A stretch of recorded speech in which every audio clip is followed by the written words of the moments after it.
And welcome back to the Upside Sports Network. My name is Michael. Appreciate you guys joining us for some Sunday night baseball as the LA Dodgers go up against the San Diego Padres. This figures to be a two-horse race all the way through the rest of the season. We will have all three games next weekend as they go head-to-head once again, but make sure you join us then for that series as well. But for tonight, it's going to be Joe Musgrove going for the San Diego Padres versus Julio Urias. Let's get into it.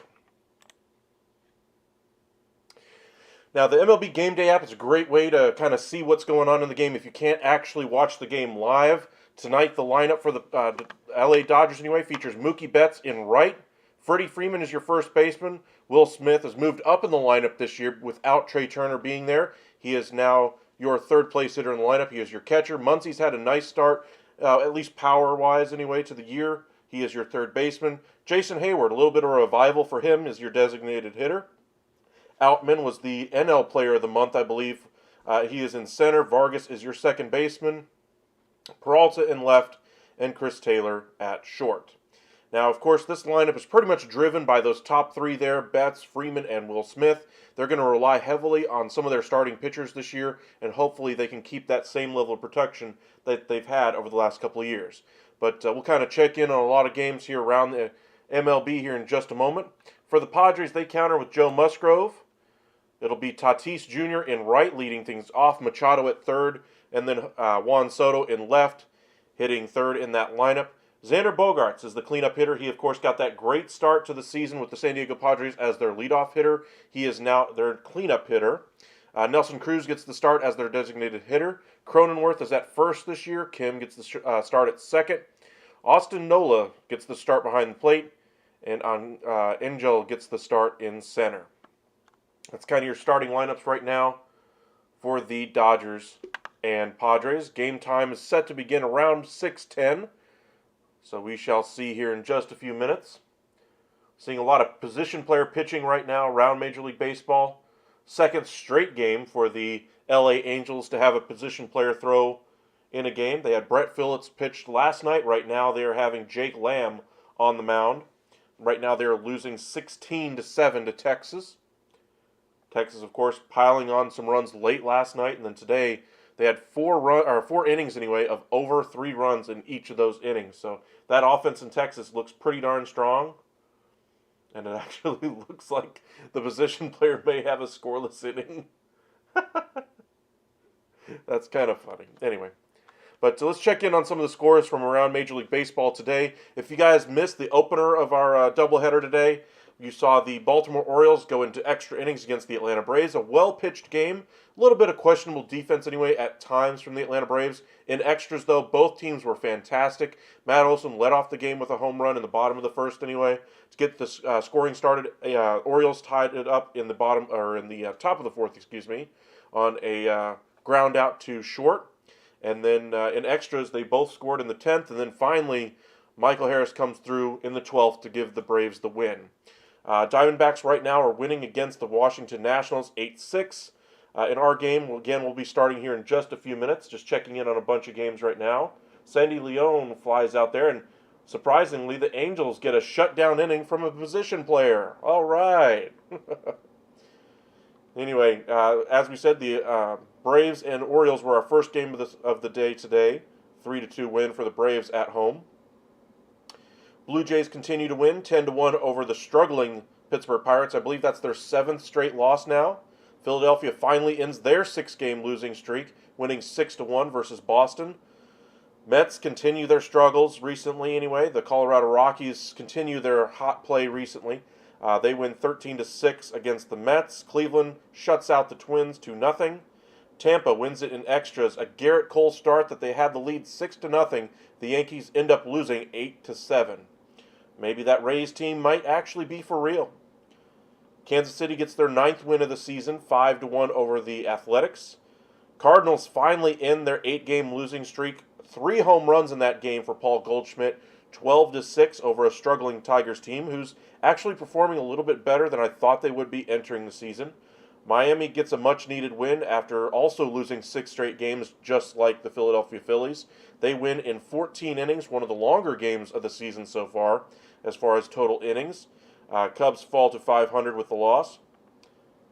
Brewers also end a long losing streak, winning 7-3 against the Giants. Houston loses another one. They're back to 500 as Seattle has raised their record all the way from like 6 or 7 games under to all the way back to a 500 record, getting the 3-1 win at home.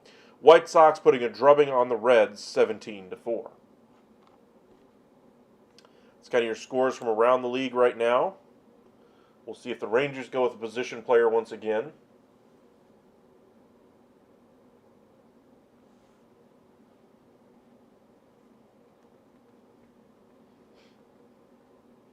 Looks like they're actually going to have a pitcher out there. We shall see. But in our game anyway tonight, Joe Musgrove is off to not a great start anyway through 2 starts. He's 1-0, but his ERA at 10.8 is not exactly sightly, I'll put it that way. Only an 8 1/3 innings pitched, though. 9 strikeouts. That's more along the lines of what you expect to see. His whip, a 1.68. That's a little bit high even for Joe Musgrove. So we'll see if he can kind of lower those numbers a little bit against a decent LA Dodgers lineup. I say decent because this is no longer the lineup of the LA Dodgers from 3-4 years ago when every single guy in the lineup could hit 100 RBIs, drive in, all those runs and score, 100 runs a season. That's not the LA Dodgers anymore. They're going to rely heavily on those top 2 or 3 hitters. Last year it was top 4 with Trey Turner. They lose Trey Turner and don't really replace him in the lineup.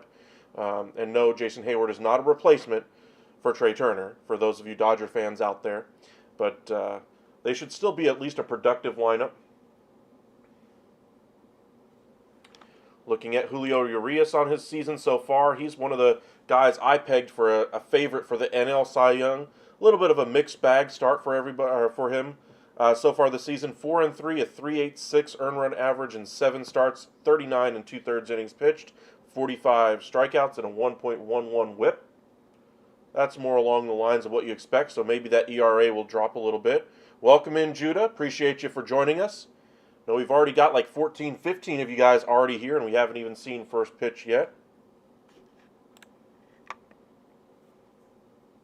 But we certainly appreciate you guys joining us. Should be having first pitch here in just a moment.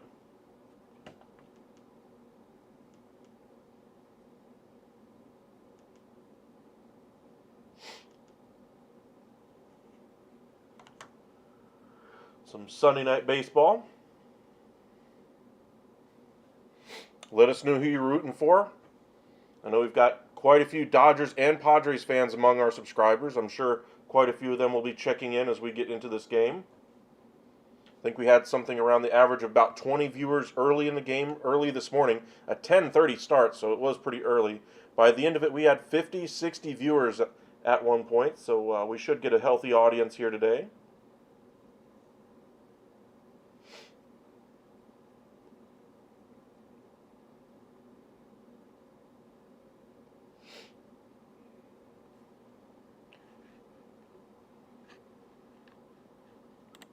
Looking at the Dodgers side of things, Mookie Betts hitting .254 in the early part of the season. Freddie Freeman is almost an automatic 300 hitter every single year. He's at .306. Will Smith at .294. And then the rest of this Dodgers lineup, a little bit of a mixed bag as to what you're going to get. Outman, of course, the best of that bunch is the NL Player of the Month. Or NL Rookie of the Month, excuse me. But Diamondbacks have played well in this division, giving them at least some competition early on. You got the Padres, okay. Looks like we're about ready for first pitch. As the Padres take the field, Fernando Tatis Jr. no longer a middle infielder. He is your right fielder for the time being for the San Diego Padres, while they work through their off-the-field issues. With Xander Bogaerts coming on, it sounds like his time in the infield is pretty much done in San Diego. If he ever wants to play the infield, sounds like he may have to go elsewhere, with Machado re-upping as well.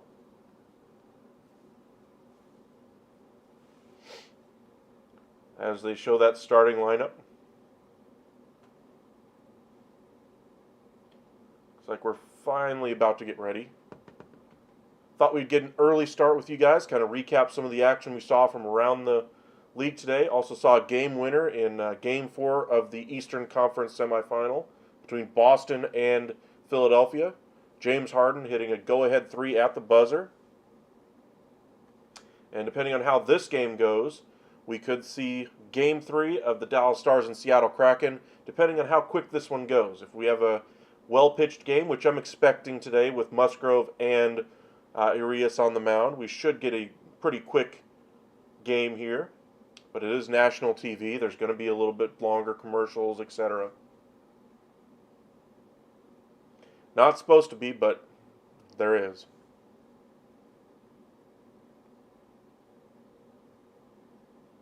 Musgrove throwing his final warm-up pitches.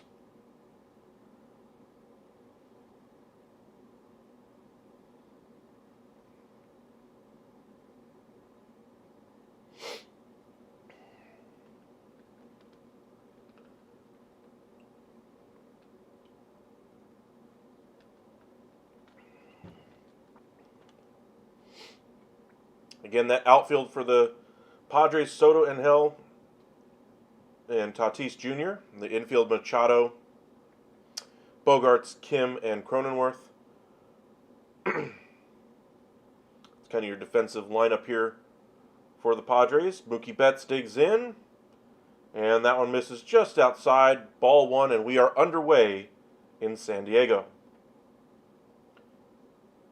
San Diego in kind of that camo color top, white pants.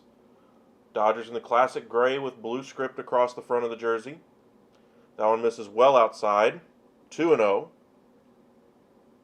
Yeah, the Red Sox finally did have their win streak broken. They've played really well. I think the biggest key to their success right now is going to be their bullpen for the rest of the way at least.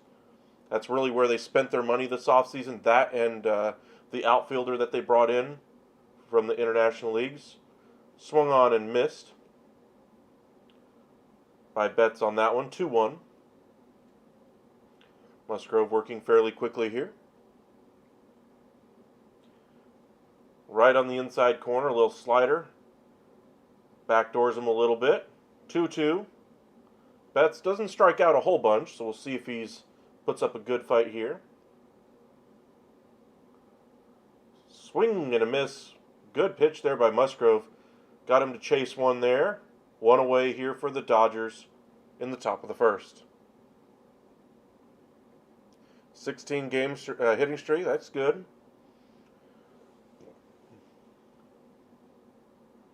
That was a pretty great pitch there by Musgrove. Looked like it was going to be right on the corner. And just had it just tail far enough away to not make contact on it. Swing and a miss by Freeman there. 0-1. This one misses low and inside, 1-1. Freddie Freeman's OPS plus 133. League average is 100, so you can kind of see just how good Freddie Freeman is at the plate. Why a team like the Dodgers was willing to give him 6 years, 150. Why a team like the Tampa Bay Rays was even willing to give him 6 years and 150. I know what you're referring to. I got you. I struggle pronouncing his name. No worries. 1-2.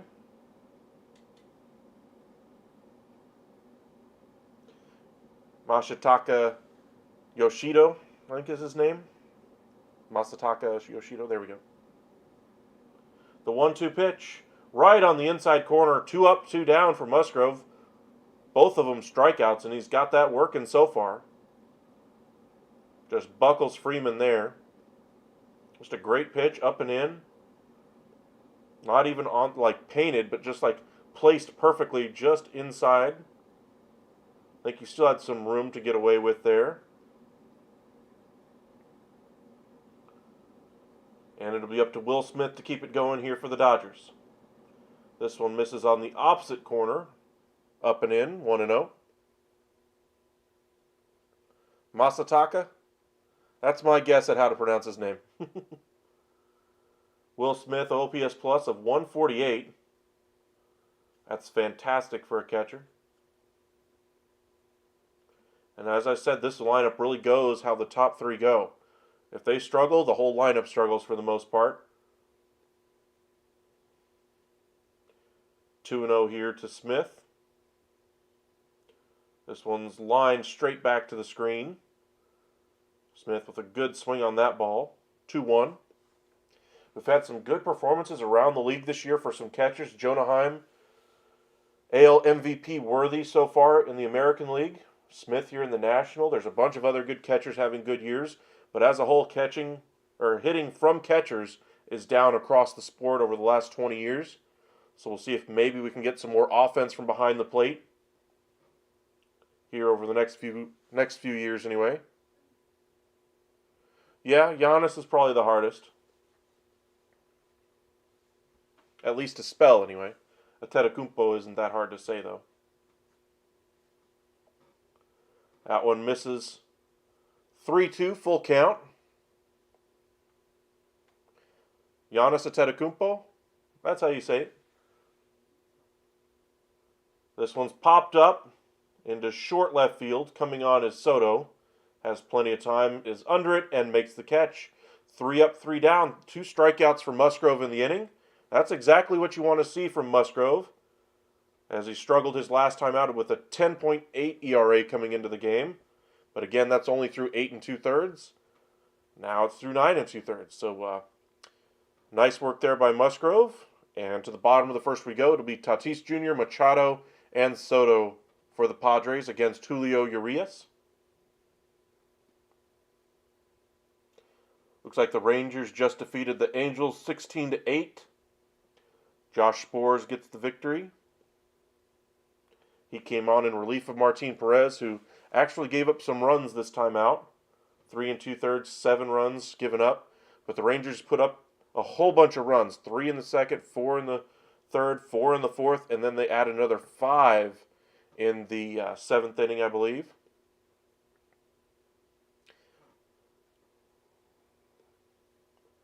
One of the surprises in the American League. We'll go through some of the standings here while we wait for this bottom of the first to get underway. With their win today, Tampa Bay pushes their record to 28-7, winning 3 out of every, well, a little bit more than that now. 3 out of every 4 anyway.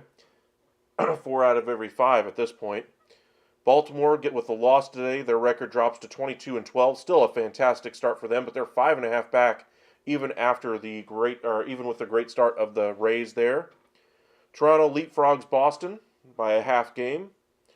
And Yankees, of course, now 10 games back after that walk-off loss to the Tampa Bay Rays. Minnesota Twins 19-16, even with their loss today to the Cleveland Guardians. They still have a 2.5 game lead. White Sox are the biggest surprise in that division. Outside of that, not much to report. In the AL West, the surprise probably of the entire division is the Texas Rangers still on top, 19-13. Imagine that's a little bit different now after their win. See if they updated it yet. Yep, they're now 20-13, a 2-game lead as they enter the second week of May.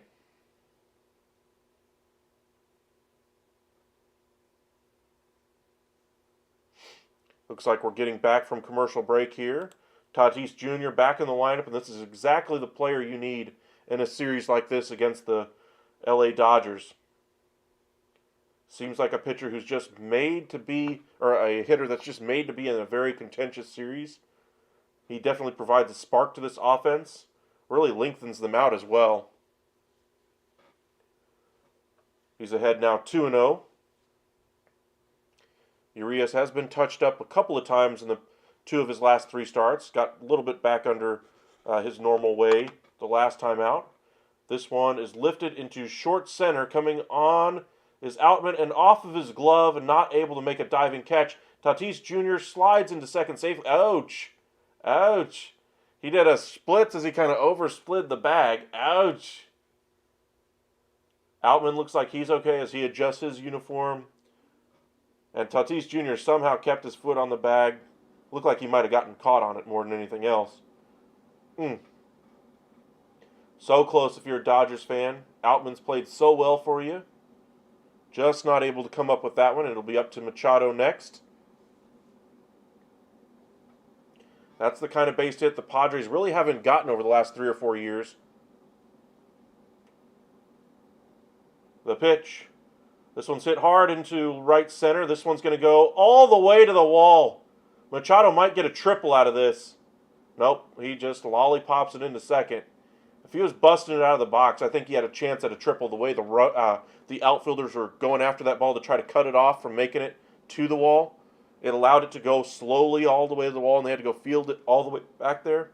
If he had been busting it out of the box, I think that's a triple. But as it stands, it's another double, back-to-back doubles here to start the game for the Padres. Just a good line drive swing. Not trying to do too much with it. And just a great job.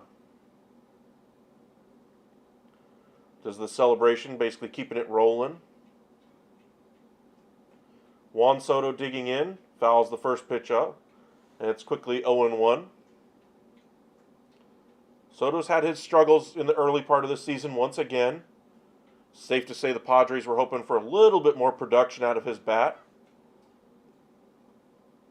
especially with everything they gave up to get him in, to bring him in. This one's lifted high, deep right field, going back his bats. Look like he'll have room, though, on the warning track and making the catch. Machado will advance and go to third. Soto looked like he got underneath that one from the get-go, but almost strong enough to muscle it out. In either event, runner on third now with less than 2 outs. You got to get him in.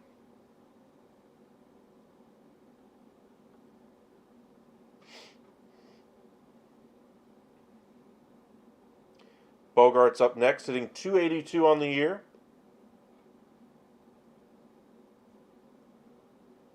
Lefty Urias is set, and the pitch misses, ball one. Kind of a slurve there.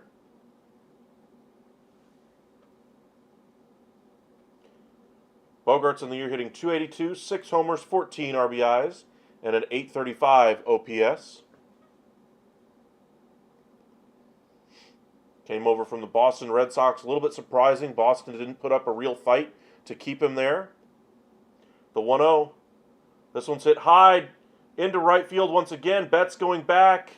Makes a leaping catch. No, out of his glove. I don't know why he leaped. He looks like he had room to catch it. He was just thinking the wall was there. In and out of the glove. It wasn't contact with the wall that caused it to bounce out either. And 2-0, Padres on top. For now, that's scored a double. I would think that's going to be changed to an error at some point. There was room back there. He had one more step to get to the wall and just kind of jumped well in advance of the wall. And just kind of clanked off of his glove. Padres with a quick 2-0 lead.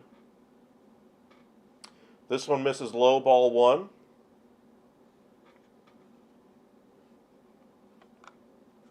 Nelson Cruz, the DH today, hitting .284. He's significantly better than what he was last year. He's had his struggles the last couple of years. Familiar with the front office there in San Diego. From his time with the Rangers, that front office was there with Texas, of course. And found a soft landing spot. They also have Matt Carpenter on this roster as well. 2-0 now on Nelson Cruz. Boomstick, the nickname. .284 average, 3 homers, 16 RBIs. You spent all the money on Devers instead. I thought you had enough money to do both, but I think that we saw the Red Sox kind of change their philosophy with the hire of Chaim Bloom, and a little bit surprised they chose to go that route. I mean, it wasn't the fact that, Bloom was the not the best hire or anything like that. It's just where he comes from and the fact that they had been tied to the Moneyball era of the Oakland A's when they tried to hire Billy Beane. So maybe this was the theory of the Boston Red Sox all along, is just to save money in certain places and never overspend, etc. I get all that. You don't want to pay a player into his 40s, especially if he's a position player. At least that's the school of thought. But, Bogarts was, along with Devers, probably the heart and soul of that club. And just kind of hurts if you're a Boston Red Sox fan, I'd imagine, just to see him in a different uniform, performing as well as he performs. And the Red Sox certainly could have handled that a whole lot better anyway. It wasn't like they didn't have the money, or they didn't have the money for it. I think they just wanted to use the money differently, at least the ownership group did, with their other interests, whether that be English Premier League soccer or whatever the case may be. 3-2 pitch here to Cruz. This one's rolled over to short. Nice pick and toss over to first by Taylor. 2 away. And Jake Cronenworth will come up with 2 outs here in the bottom of the first. 2 runs already in.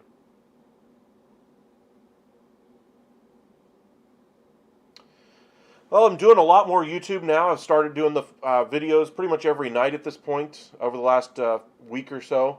Going to start doing that quite a bit again. Not doing it full time yet. I need to. It's not quite lucrative enough to be able to do it full time yet, but we're getting there. The more people that subscribe, the more people that like. I do have the ability to send super chats now, so I know we had some people early on when I started doing this started throwing around crazy numbers like, "Hey man, I want to donate to your show." Well, now there's a way that you can actually do that. Did I believe them that they'd send all the money they said they would? No, but it certainly would have been nice. I'll put it that way. Quickly 0-2 here on Cronenworth. Pops this one into left. And Peralta makes the catch. That's the 3rd out of the inning. We go to the top of the 2nd. Padres on top. 2-0. At least that one didn't clank off the glove if you're a Padres fan.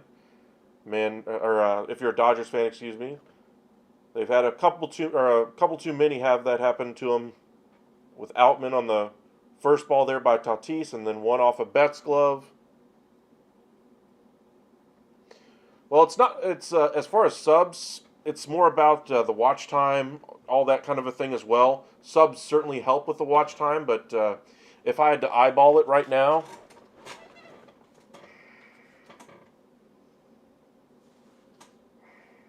if I could get the subs that I already have to watch, say, half of each of the lives that I do, I'd be fine. But thank you, Judah. Appreciate that. Thank you for subscribing. But with the amount of people that I get a lot of fan bases for different shows that I do. So, for instance, right now I'm getting a lot of Dodgers fans, a lot of Padres fans. I'm sure as we get later in the game, we'll get quite a few more. And then since it's the only baseball game, I might get baseball fans in general. But as far as like actual subscribers, how many would I actually need? Probably in the neighborhood of like 4,000, give or take. I've already crossed the 1,300 mark. But I took about a month away anyway, getting a lot of stuff done outside of YouTube. Work got very demanding, and luckily everybody's back to normal there. They keep me pretty busy in my 9 to 5, but I cannot tell you how excited I would be if my 9 to 5 went away.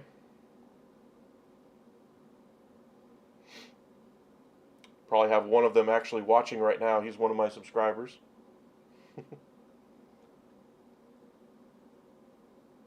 They're very supportive anyway.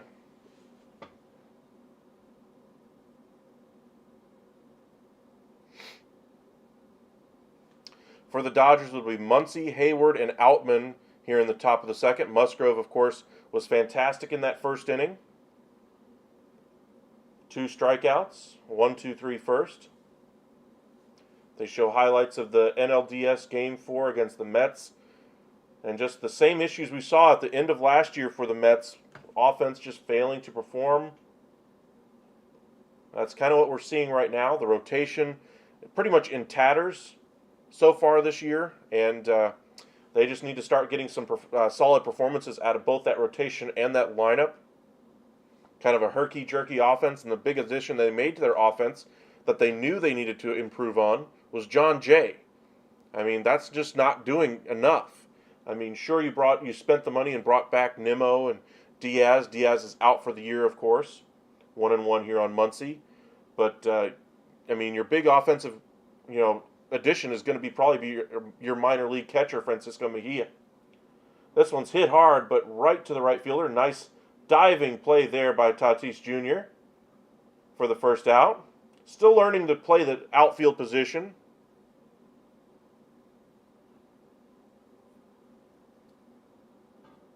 Nice work there for Fernando Tatis. Going to have to do more of that to endear yourself again to the fan base.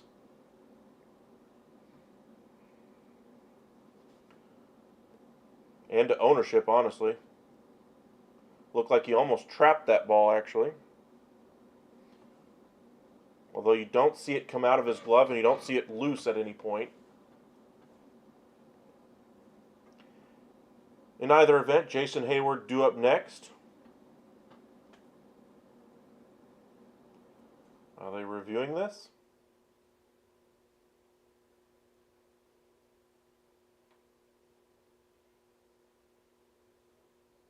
We shall see. Looks like it might actually be a review, because his glove did kind of flip over after he made the catch. Just watching it closer, the glove doesn't fully close until after he hits the ground with it, and then kind of while it's on the ground, he kind of closes the bottom 2 fingers of it. Here's another look at it. It's in there. You still don't see it rolling around. I mean, you have to have clear, conclusive evidence for it to be overturned. And you don't see any part of the ball hit the ground. So I'm not sure how they could overturn it, even though I'm sure it did hit the ground. Dodgers are challenging the ruling on the field of a catch. Yeah, that's kind of what I figured there. The call on the field stands. There's nothing to show that it actually hit the ground. You have to see video evidence of it hitting the ground. There's video evidence of it clearly hitting the ground underneath the glove, but you don't see underneath the glove to see where it hit the ground. So that's why the call stands there. And again, Tatis Jr. still learning to play that position. We'll refresh the page here. Hayward takes strike 1. 0-1 the count now. A little tapper foul. Quickly 0-2. Musgrove's throwing quite a few BBs up there right now. 19 pitches, 12 strikes. Or 20 pitches, 13 strikes, excuse me. The set by Musgrove. And the pitch. Swing and a miss down in the dirt, but that's going to be another strikeout here as Nola completes the strikeout, tossing it to first. Musgrove looks like he's got it working today. That's great news for Padres fans. Musgrove was every bit the top of the rotation starter they needed in the postseason last year. They've got Darvish, of course, Snell, but having Musgrove at the top certainly lengthens out their rotation. And it'll be up to Outman to continue this inning. Fouls off the first one. 0-1. Allen misses there. 1-1 now.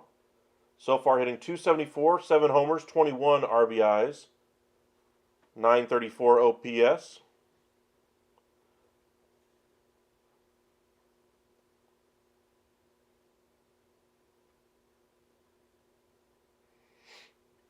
Thank you guys for joining us here tonight. If you haven't hit that subscribe or like button already, please do so. Really does help us out, so thank you very much. Gained quite a few in our live earlier today of the Orioles and Braves game. Again, tomorrow we will have the Rangers and Mariners tomorrow at 8:40. So if you're a Rangers fan, make sure you hit that subscribe button. Join us and join the chat during the game. 2-2 here now to James Outman. The set and the pitch. This one's hit high in the air. Medium right center. Adam Engel over there to make the catch. And that's the end of the top of the second. Padres will have Kim, Nola, and Engel coming up. Bottom of this lineup, still very much the same. Aside from Engel anyway in this lineup. They still have Trent Grisham, of course, on this roster. Just looking at their bench options for today anyway. Carpenter, of course, gets the day off with Cruz getting the DH spot. Grisham, normally their outfielder, gets the day off. Rougned Odor. He's played a lot of outfield, but he's had a rough start to his season anyway. And Sullivan is the backup catcher for today. One spot I thought the Padres could have improved this offseason would have been at catcher. And they went out and spent their money on Xander Bogaerts. Can't really fault them there. But the outfield has also been a little bit neglected as far as beyond Juan Soto. They moved Tatis Jr. out there, so their corner outfield seems set. Maybe more of a defensive-minded center fielder probably going to be the name of the game for them going forward as long as this core stays together. I doubt there'll be too many teams out there like the Mets willing to spend, you know, $300, $400, $500 million on payroll and tax to build the roster that they need. So the Padres certainly haven't done it cheaply, but they've certainly spent their money, to be sure. And they still have the long-term contract of Juan Soto to figure out. There has been some rumors about whether or not they spent the money on Soto to guys like Xander Bogaerts and Manny Machado to kind of divvy up that money because they think Juan Soto's deal might reach $500 million. Well, I'll say if he's hitting around 220 when he hits free agency and he hasn't been the NL MVP candidate we all thought he could be, then he ain't going to be worth $500 million. So you may just be able to keep him anyway. Padres, of course, hoping that he earns that contract and that they are able to afford it. Looks like we're just about ready to get underway here in the bottom of the second. Julio Urias threw an okay first inning, had some defensive foibles behind him that really cost him. This one right on the outside corner here to Kim. 0-1. Again, national TV game. You get a little bit longer, it seems like.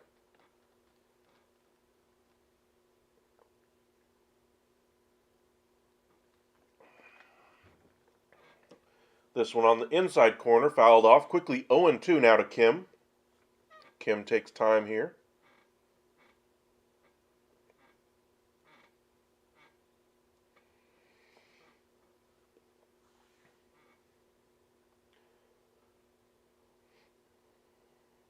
Curious to see what the Dodgers decide to do at the trade deadline.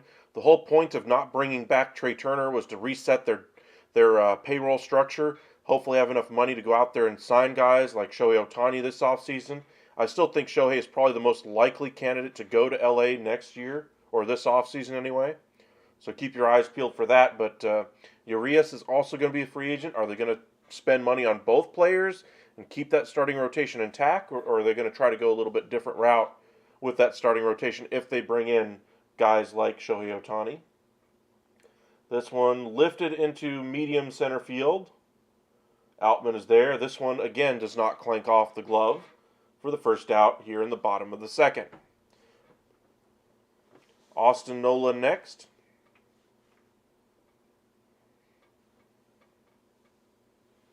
(21 pitches, 22 pitches now for Urias, as that one's a strike there.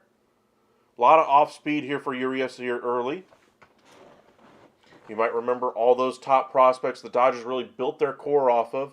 The Corey Seagers of the world, Jock Petersons of the world. They chose not to trade players like that. Will Smith, a lot of homegrown guys, but they also went out there and spent money. Made the trades for guys like Bogart or like Betts, Freeman, etc. They went out there and traded for guys like Max Scherzer, Trey Turner. And to some success, they did get a title out of it, but I'm sure they would love to have had one more. The 0-2 pitch here to Nola. This one's lifted behind first base. Going out is Freeman, and Betts makes the catch just inside the line. And that'll be the second out here in the bottom of the second inning. Adam Engel digging in, looking for his first hit of the season.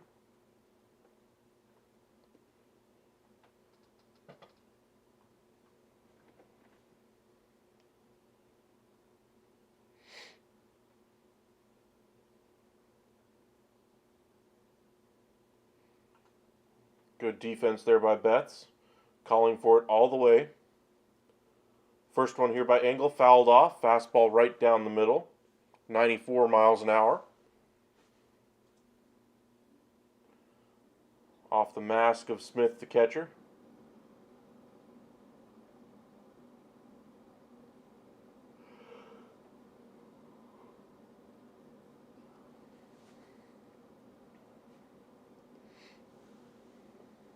Swung on and missed there, and it's quickly 0-2 here. Urias looking to get a 1-2-3 bottom of the second after the struggles they had defensively in the first inning anyway.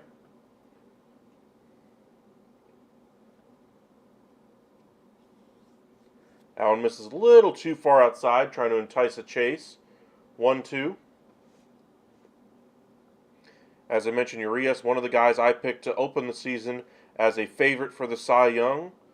Still early in the season, but you can just see the stuff, how good it is. When he's on, he's certainly one of the tougher players to play against.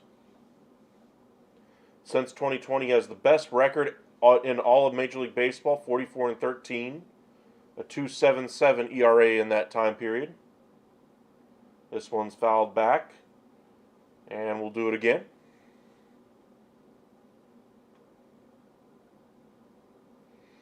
Another one misses the zone, evening up the count, now 2-2. As that fastball a little bit faster on that one. Urias trying to dial it up just a little bit and unable to locate it.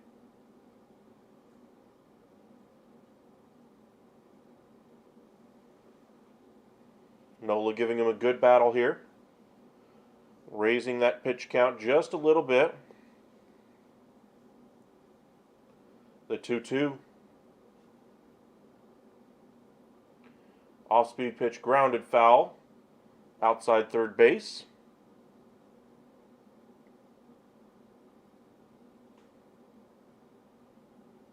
This one tapped back to the mound. On to first, and Engel is retired. Through 2. Padres on top, 2-0.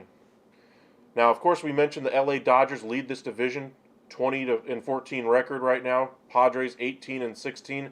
As I mentioned, though, Tatis Jr. missed the first about 20 games of the season. He returned on 4/20. This lineup is really starting to get some rhythm, and this rotation, now that Joe Musgrove is back, is starting to build up some momentum as well. I could really see this Padres team catching fire here in May and just really running with the division if they get things going in the right direction. Now that they got all the pieces on the board.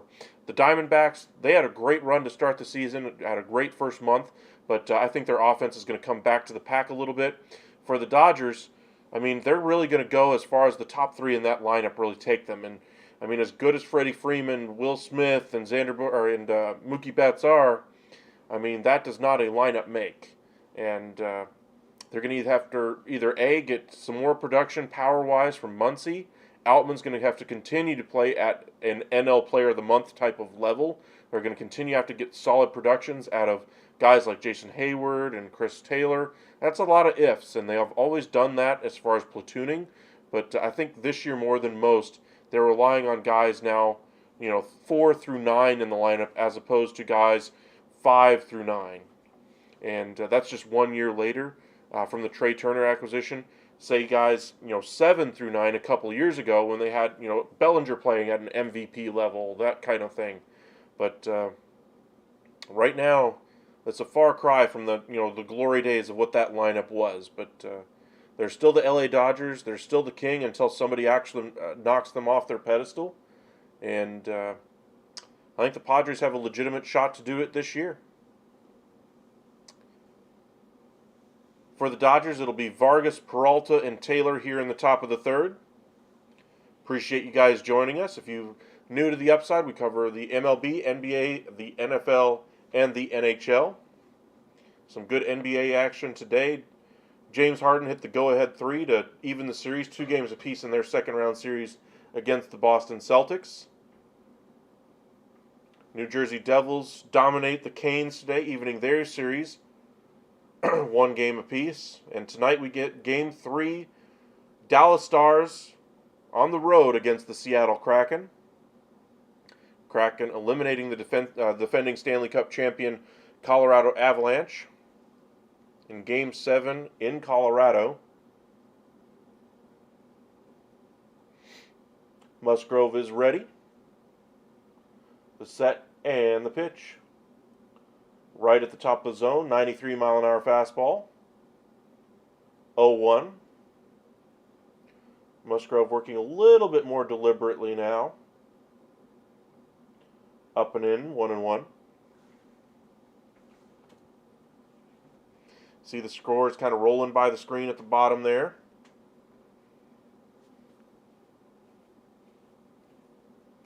Check in on some of the news items from around baseball here in just a moment, as this one is lifted foul down the first base line and out of play. Showing the Padres payroll on the broadcast right now.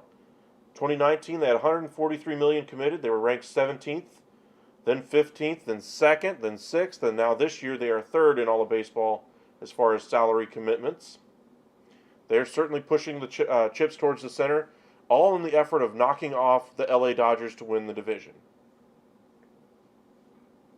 The 2-2 pitch here to Vargas. Little roller up over the mound. Kim fields and flips on to first, one away. Almost hit the rosin bag, if you will. Just kind of knocked that ball off course. Might have caused him to be safe.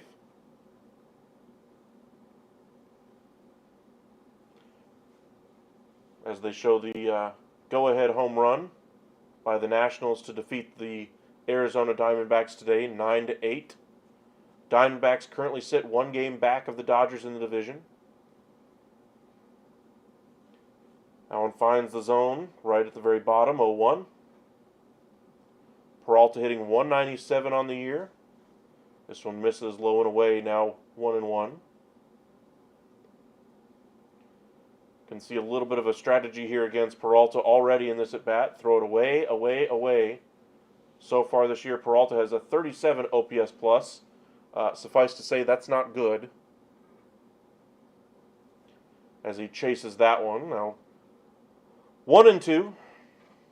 See if he can lay off. I'm sure Musgrove's going to go right back there. And he does lay off that one. Now 2-2.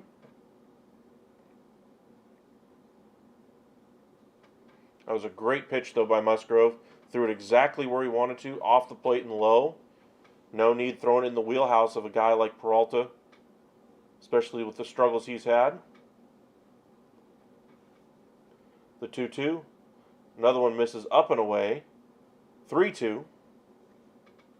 You do not want to see walks, though, if you're the starting pitcher, especially when you get into the 7, 8, 9 in the lineup. And that one misses very low and inside, right at the knee, basically, of Peralta. And a 1-out walk. One of the stories of this season I've really noticed is that walks have played a big role in team success and failure, even more so this year than what it seems like in other years past. A lot more of those are coming around to score, and we're seeing a lot more multi-walk innings from pitchers as well.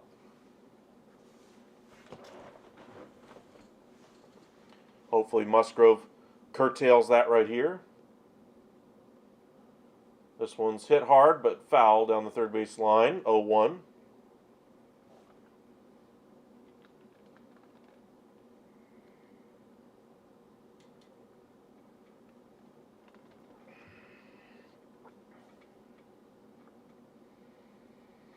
Chris Taylor has had some really good years with the LA Dodgers. This year, not one of them so far. This one's lifted high in the air. Going out is Kim. In is Tatis. Tatis calls for it and makes the catch. Good communication there. 2 away, and it'll be up to Mookie Betts to keep things going. Struck out against Musgrove back in the first inning. Freddie Freeman on deck. This one misses just off the outside corner, belt high, 1-0.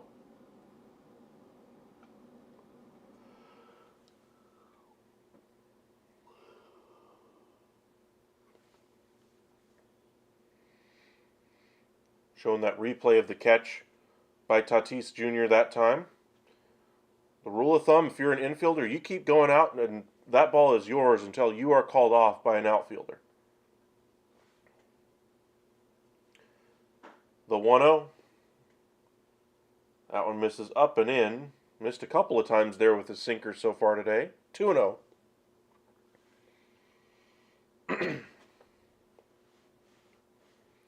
And now 3-0. Struggling with his command a little bit this inning. That one wasn't all that close.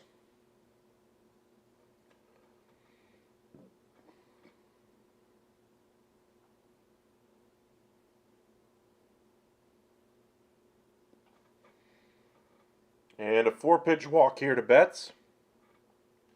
Wonder if we'll see a mound visit here after that one. And we do.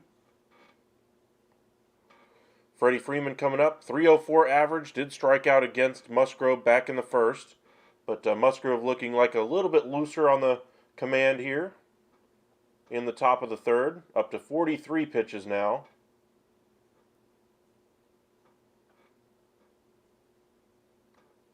Seeing about how they want to go after Freddie Freeman. Welcome in, George. Leafs versus Panthers. I'm just really impressed with the way the Panthers have played so far this playoffs as a whole. I mean, Toronto, they finally shake off the not able to get out of the first round in so many years issue, and then they go right back to playing struggling playoff hockey, I'll put it mildly, against the Panthers. But the Panthers, of course, take out the league's best team in the regular season, best team we've seen ever in NHL history in the regular season in the Boston Bruins. But the Toronto Maple Leafs, they have a lot more firepower up front, I believe, and I think that skill will start to come through at some point. But the Panthers have played very kind of a hard-nosed game. I think the winner of that series probably is going to represent the East in the Stanley Cup final. But if you're a team on the West, you're certainly hoping for either the Canes or the New Jersey Devils to beat the winner of the Leafs-Panthers series. 0-1 here to Freeman. Lifted foul right back to the screen. 0-2. Appreciate you joining us once again, George. Freeman, when he gets 2 strikes on him, his batting average .295. Best in the National League. Pops this one up, though. And Xander Bogaerts makes the catch for the third out of the inning. We go to the bottom of the third. No runs, no hits, no errors for the Dodgers. 2 runs, 3 hits, no errors for the Padres. On the Western Conference side of it, you got 4 teams left. Dallas, Seattle, more of a defensive-minded group out of those two. Dallas certainly with the more firepower up front, though. I expect Dallas to win. And yes, full disclosure, I am definitely a Stars fan. But in the other series, you got the Vegas Golden Knights versus the Edmonton Oilers. A lot of skill up front for both teams. But we saw Connor McDavid and Leon Draisaitl just completely bowl over the Vegas Golden Knights in their own gym and at their own rink, if you will. And I'd expect the Oilers' skill to kind of come out on top there. And then it'll be curious to see how the defense of either the Kraken or the Stars goes up against a team like the Edmonton Oilers. I mean, we saw Connor McDavid completely undress 2 of the best defensemen that the Vegas Golden Knights have. He stripped Shea Theodore of the puck while he was on the power play and just took it all the way to the house and scored while getting basically hooked, held, choked all the way through, and he still put the puck in the net. And then we saw him go up against Alex Pietrangelo and just outskated him, got around him, and couldn't quite put it away. But you just saw that skill just overtake some of the best defensemen that the NHL has to offer. And as good as the Seattle Kraken are and the Dallas Stars are defensively, I think they're going to have their work cut out to try to stop a guy like Connor McDavid. I don't think there's anybody on the planet right now that could stop anybody when he has a lane to the net. Leon Draisaitl as well has been fantastic. But we'll be hopefully if this game continues its quick pace, we could get to some playoff hockey by the end of this broadcast. Tatis Jr. up first. Had a double back in the first inning anyway. The ball glancing off of the glove of Outman and hustled into second base. His average at .308 now on the young season.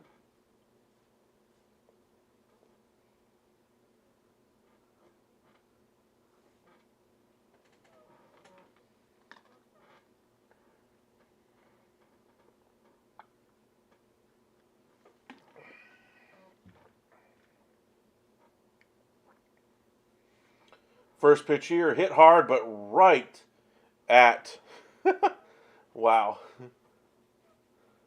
That was just right to the fielder. Wow. Just, wow. That's just some bad luck if you're Tatis. The ball you hit, kind of a lazy fly ball, lands for double. The ball you hit right on the screws is caught and you're out. That's just baseball for you sometimes. That goal where he hit the back of the goalie was so good, absolutely. Best goal I've seen, though, this playoffs, is by Joe Pavelski. That 4-goal game that he had against the Kraken in Game 1, even though the Stars lost, there was a puck thrown towards the net by one of the Stars forwards, Mason Marchment. Pavelski maybe was 3 or 4 inches off of the goal line and basically kind of bunted the ball, or bunted the puck anyway, into the net. If you asked him to do that 100 times, I think he might be able to convert on that maybe twice, and that's only because he's Joe Pavelski. You ask anybody else to do it, we're only human. We couldn't do it. We'd be lucky to get a stick on it even once. But he somehow got it in there, and just a great play. Machado lines this one into left. That'll fall for a base hit. He has reached. He'll be on first base with Juan Soto due up. He just missed a home run in his last at-bat. That ball almost carried out into right field. We'll see how Juan Soto does in his second at-bat here. But Machado is now 2 for 2.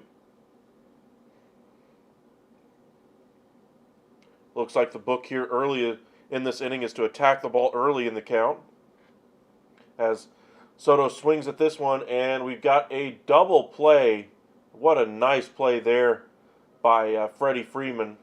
Flips the ball to second and just realizes he's got Manny Machado dead to rights. Machado just stops in hopes of getting Freeman to be a little bit confused, but he's Freddie Freeman. He never gets flustered, and he gets the double play turn. But through 3 innings, no runs, no hits, no errors for the Dodgers. 2 runs, 4 hits, no errors for the Padres. So far, a no-hitter going for the Padres.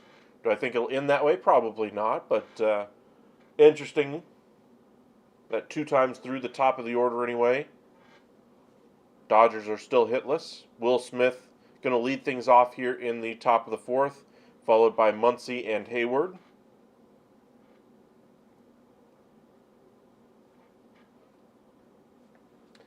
Finishing off kind of our look at the standings. As I mentioned, the Texas Rangers out to a 20-13 start. How many people had that one on their bingo card? Angels also above 500, 19-16. I thought they'd be good. I thought they'd hover around 500, and that's kind of where they are right now. I still think their pitching is still light years away from the Rangers. I think it's light years away from the Astros, even with the injuries in that rotation right now to Houston. And the Mariners also have a very solid rotation, even without Robbie Ray right now. I think they have the 4th best rotation, even with the injuries right now, to all 3 of those rotations. DeGrom is out right now for the Rangers. And then, of course, you got the Oakland A's. We're not going to discuss that one. On the NL side, we saw the Braves extend their winning streak to 2 games now, 24-11 now on the season. The rest of the teams are under 500, but just barely. Most of those just getting off of long losing streaks, Miami and Philadelphia. Washington, the come-from-behind win against the Diamondbacks today. Mets losing another one to the Colorado Rockies. They will go up against Cincinnati on the road now. In the NL Central, surprisingly, the Pittsburgh Pirates are on top, even though they are losers of 7 straight. They certainly have a great start to their season, but I don't expect them to be anywhere among those top 2 or 3 teams by the end of the season. I think that if a good season for them would be right around 500, and I just don't see a path for that, to anything more than that, I should say. Milwaukee Brewers, again, curious to see what they do as far as their roster construction, if they trade somebody at the deadline or wait until after the season. But they're 19-15, ending their long losing streak. They will face these Dodgers tomorrow. The Cubs lost today, falling back to 500. They're now 17-17. Reds are a little bit of a surprise. They're only 6 games under 500 at this point, 14-20. Remember, Joey Votto did not start the season with them. His first time missing an opening day start in like 14 years for the Reds. As Musgrove gets that one over for a strike, now 1-1. And then the surprise in the division has to be the St. Louis Cardinals. We told you guys earlier that they were going to flex Wilson Contreras to being an outfielder DH type. And swing and a miss there on Smith. 1-2. But now the Mozeliak has come out and said, no, clarify, we're not using him as an outfielder, period. Apparently they tried him out there, and they were not happy with how it looked. And so he's going to see primarily time at designated hitter. They have already called up somebody from the minors. It seems like his defense and his rapport with the catchers, we all thought was going to be improved with working with Yadi Molina this spring training and getting time to get familiar with the starting staff. Well, those starting pitchers have been erratic so far, hit and miss, and part of that is because of a very a very offensive-minded catcher being behind the dish. So we'll see if they get some more guys in there behind the plate, if they can perform a little bit better as a pitching staff, and have Contreras just be kind of a DH type for them the rest of the way. But not a great use of 5 years and $70 million for the St. Louis Cardinals. The count is now full to Smith. That one misses outside, and Smith takes his base. Leadoff walk here for Musgrove. That's now a few walks here in the game. Last thing you want to see if you're the manager, Bob Melvin, is just some more walks. And then in the NL West, two of the top three teams we're watching right now, Dodgers 20-14, Padres 18-16, sandwiched in between the two. Arizona, who lost today anyway. I think they're now 19-15. Let me update this real quick for you guys, as their game has now gone final. Giants 15-18. They've had a kind of an up and down start to the season, but did not bring in the big fish this offseason like we all thought they would, and they're going to suffer for it, I believe. So if you're a Giants fan, you're going to have to get somebody in there this offseason, and there's not too many great options out there on the free agent market as far as hitters, position players are concerned, but if you want a frontline starting pitcher, this is the offseason for you. So open up those piggy banks and see what you can get. And then for the Rockies, as I mentioned, they've had some good ball lately. They're 4 in their last 10, raising their record of 14-21. But they will likely be selling at the deadline. They do have a couple intriguing bats that they could sell. One guy that they could have moved was Herman Marquez, but he is out now. He is going to be having Tommy John surgery, and probably will be back at some point after the All-Star break next season. 2-1 here to Muncy. Flipped on to first base, and Smith is back in there safely.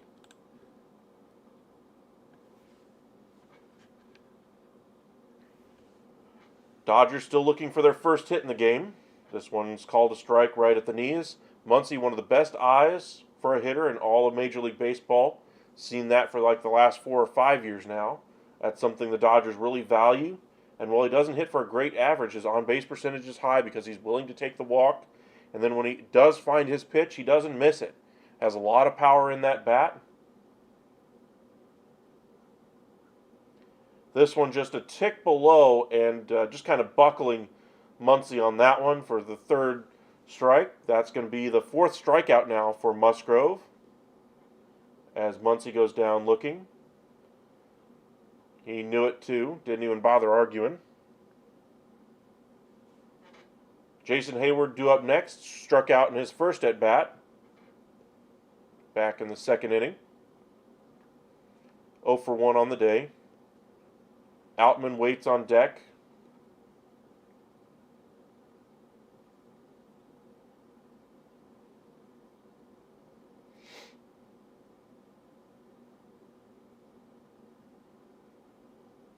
That one misses north, and it's 1-0.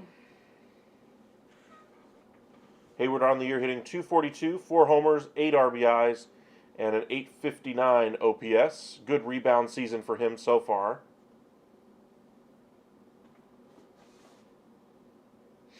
And that one misses inside, 2-0. Musgrove really erratic the last inning and a half, if you will. Already has walked a few batters in the game. On the brink of walking another one. Another pickoff attempt. They're saying he might, or the Padres are saying you might want to look at that one. That one was close. But that's the second pickoff attempt.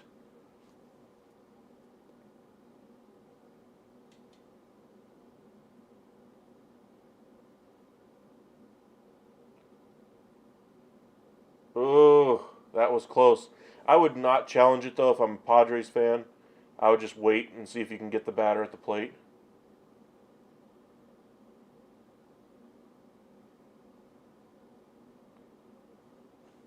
But that was darn close.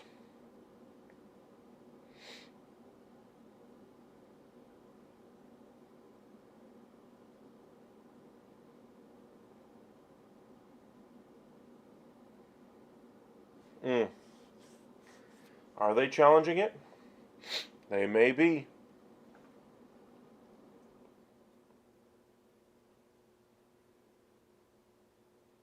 Ooh, that tag might just have gotten in there.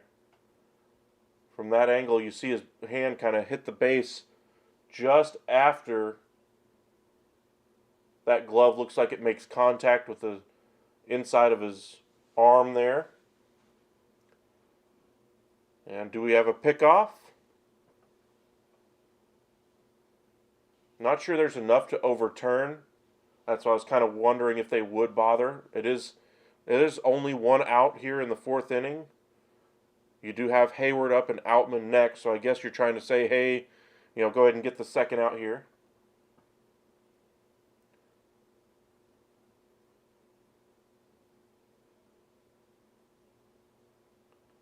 Tie goes to the runner, so again, it has to be clear and conclusive evidence. And this look that we're getting from the first base dugout, I don't think is a clear view. I think you need another camera angle from the home plate side down the first base line.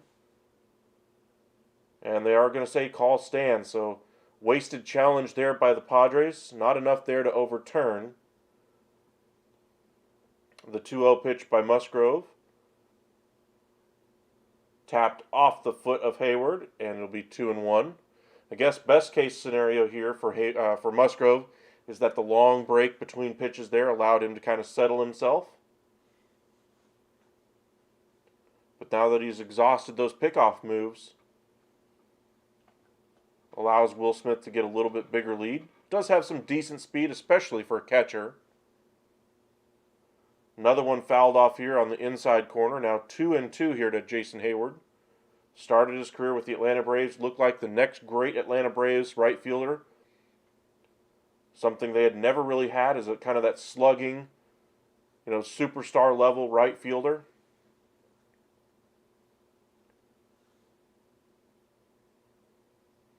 Kind of in the mold of a Juan Soto type, but he never really developed into that.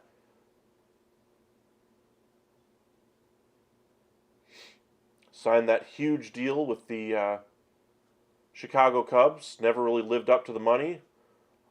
Wow. Nice work there by Smith on a strike him out, throw him, or they tried to throw him out at second anyway, but nice job advancing down to second while that ball went into the dirt. But Hayward goes down swinging, but Smith gets his second stolen base of the season. But now there is a runner in scoring position with 2 outs. Base hit would score him.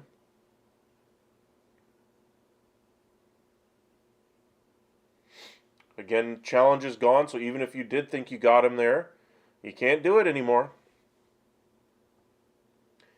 Outman is up next, 0 for 1 so far. Swinging here at the first pitch, pops it up. Foul territory, Machado has room and makes the catch for the third out of the inning.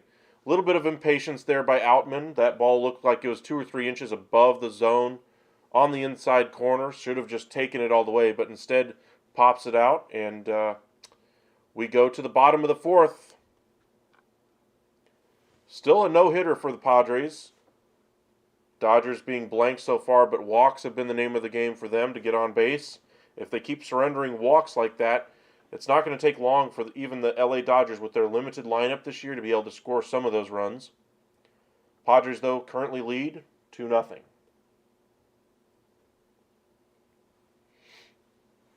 As we mentioned, there's a lot of news and headlines from around Major League Baseball right now that you may want to point out. A lot of injuries right now. We see Victor Robles go on the 10-day IL for the Nationals. Eloy Jimenez go on the IL for the Chicago White Sox. Contreras right now for the Cardinals is being shifted off of catcher, not for injury reasons, but just because of poor performance behind the plate. Harvey announced his retirement. And then as far as the injuries, this is where we really see a bunch of them. Harper is the good news, where he comes back. He's going to be a DH primarily for at least a couple of months, and then he might be able to begin a throwing program thereafter. As far as pitchers, though, you're looking at German Marquez of the Colorado Rockies, Tyler Mahle, Jacob deGrom, Robbie Ray, among a number of other starting pitchers, Luis Garcia. All these pitchers going down due to injury. Jose Urquidy for the Astros as well. Lance McCullers has been down for the season. Carlos Rodon hasn't been able to make a start for the Yankees, and it sounds like he could miss as much time as 2 months now, and might be back in July at the earliest because of a lingering chronic back issue. So the big contract that he signed, a big risk anyway for the New York Yankees, but they're no stranger to big risks. They have the money to be able to withstand some of these bad contracts, but they now have a number of them on their roster. I thought at the time the signing of Carlos Rodon was great, but it seems like the medical really wasn't what you'd want it to be if you're a Yankee fan. And you got to wonder, even though you needed some starting pitching, maybe you could have gone out about it a different way. The Texas Rangers went out there and got Jacob deGrom, but they also did it the other way as well, going after some option years on a guy like Andrew Heaney, Nathan Eovaldi, who, by the way, has a 20 straight scoreless inning streak. You could go about it the way the Giants did and bring in a Stripling or a Manaea, and instead of lengthening out the options in their rotation, they've spent all their money and put all their eggs in one basket. And they don't have him. It doesn't sound like they're going to have him for a couple months. Nestor Cortez just got beat around by the Texas Rangers, and he's out with strep throat right now. They don't have Aaron Judge in the lineup. They don't have Giancarlo Stanton, Josh Donaldson. They lost a couple other players in the game that they played against the Guardians the other day as well. And things are just not things are not looking great for the Yankees, and that's why they sit fifth in the division, even with a winning record. That's a great testament to the way that team has performed, even with those injuries. But it's going to be tough to compete for a 162-game season without having some of those pieces come back. Aaron Judge sounds like he could be coming back this week, so keep your eyes peeled for that one. 1-2 here on Xander Bogaerts in the bottom of the fourth inning. This one's popped up off the end of the bat to first base. Freddie Freeman is there, makes the catch for the first out of the inning. Nelson Cruz is next. With the lefty on the mound, he gets the start at DH.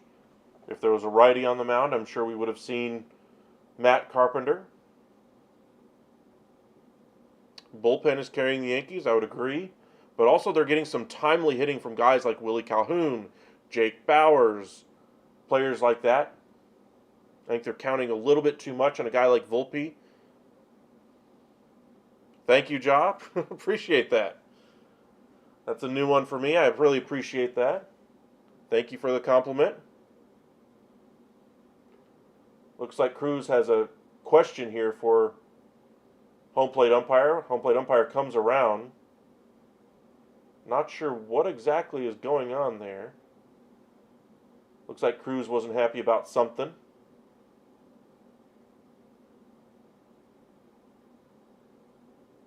Was set by Urias. This pitch is hammered by Cruz down the line, left field, going into the corners. Peralta right at the wall, makes a leap in front of the wall and makes the catch. Not sure the leap was necessary, but in either event, he made sure he got it.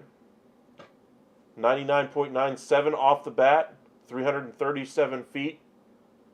He needed about 342, 43 there.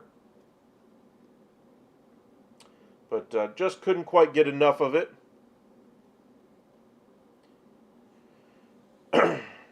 Cronenworth is next, takes a strike on the outside corner, 0-1.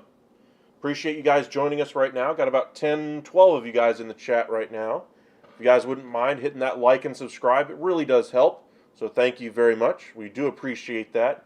You guys really have no idea how much that helps. So the more you guys like and subscribe, the better this channel can get out there and the more we can do for you guys. So thank you guys.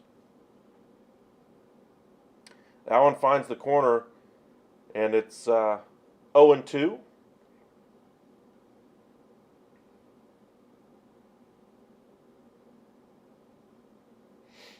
The set and the pitch. This one's lined right to the second baseman there, and under his glove. Again, some more questionable defense there. This one by Vargas. Looks like it squeaked under his glove. 103 off the bat. Probably going to go as a hit, but if you're the LA Dodgers, that's one you got to get in front of. Should have been the end of the inning there. And I mean, it just got under the glove. Not a great effort there by Vargas. And Urias, you can see, is a little bit peeved with his defense. Has a few choice words to say as he kind of looks off into the stands. It will be scored as a hit for now. That one tickles the outside corner. Urias having to throw more pitches this inning than he should. But 0-1 here on Kim. Swing and a miss as that one kind of up and in. 0-2 now. Kim gave it a good hearty swing. Came up empty. Swing and a miss on one down in the dirt, and that's going to do it here for the Padres in the bottom of the fourth. We go to the top of the fifth. Padres in front. Wait, hold on. They're saying a foul tip. I didn't see the contact, but they're going to claim it was foul tipped. Okay. I guess. I mean, it was 3 feet below the zone. I say 3 feet. It was a healthy portion. And it didn't look like there was any contact made on that one. Pickoff attempt there. Padres trying to keep this inning going. Fouled off again by Kim. The Padres have been given a couple of gifts, once by the Dodgers and now once by the umpire, to keep this inning going. Vargas couldn't keep that ball in front of him. That was hit by Cronenworth, and now the umpire says that Kim did make contact with that one. The 0-2 is tapped foul back to the screen, and we'll do it again.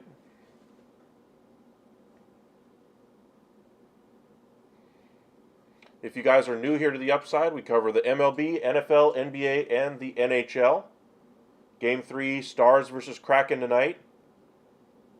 As we mentioned, this inning's already been extended twice now. Off with the pitch, there is, wow. Nice work by Cronenworth, getting out of the way quickly. A little tapper in front of the home plate. Urias fielded it, just not a strong enough throw to be able to catch the runner in time. Just kind of softly tossed it over, and they're saying he was safe at first. It pulled Freeman off the bag a little bit, you can see. But it looks like Kim would have beat it out anyway. But first and second now, 2 outs. And if I'm the Dodger pitching coach, I'm coming out and having a word with Urias. Mainly just to get him straight, just to take his mind off of the struggles that they've had defensively this inning. I mean, he's a Cy Young caliber pitcher, but I'd still go out there and say, hey, let it go. Off-speed pitch finishes beneath the zone. This one misses well inside. It's now 2-0. And now I would certainly come out. You can see Urias is getting affected here.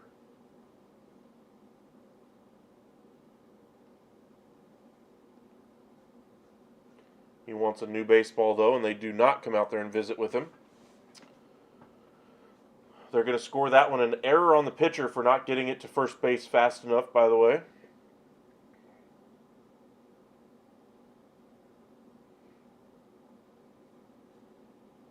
The 2-0. Right, and I mean right at the top of the zone now, 2-1. Going a lot of off-speed here. Nola hitting 153 on the year. Does have a home run, 5 RBIs, and a 487 OPS. Urias is set. And the pitch. Swing and a miss. Now 2-2. As Nola takes time real quick.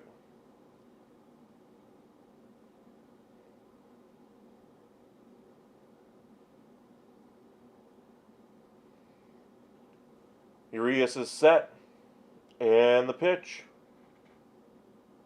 This one's popped in the air. This time Vargas is under it and makes the catch, making up for his defensive gaffe earlier. And, no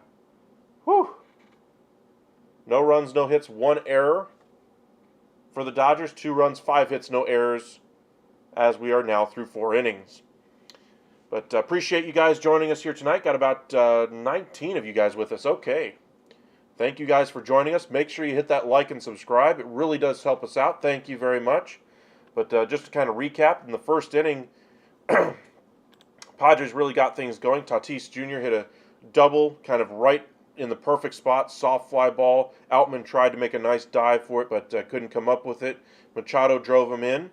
Nice hard hit ball that rolled all the way to the wall that I think he should have been able to get to third for. And then Soto hit a long fly ball to right, unable to get it out, but Machado does get to third. Bogarts drove him in, and that's kind of where we stand. 2-0 is our score. Musgrove for the Padres has pitched very well. However, he's kind of had some control issues so far, so we'll see how many innings he's able to go.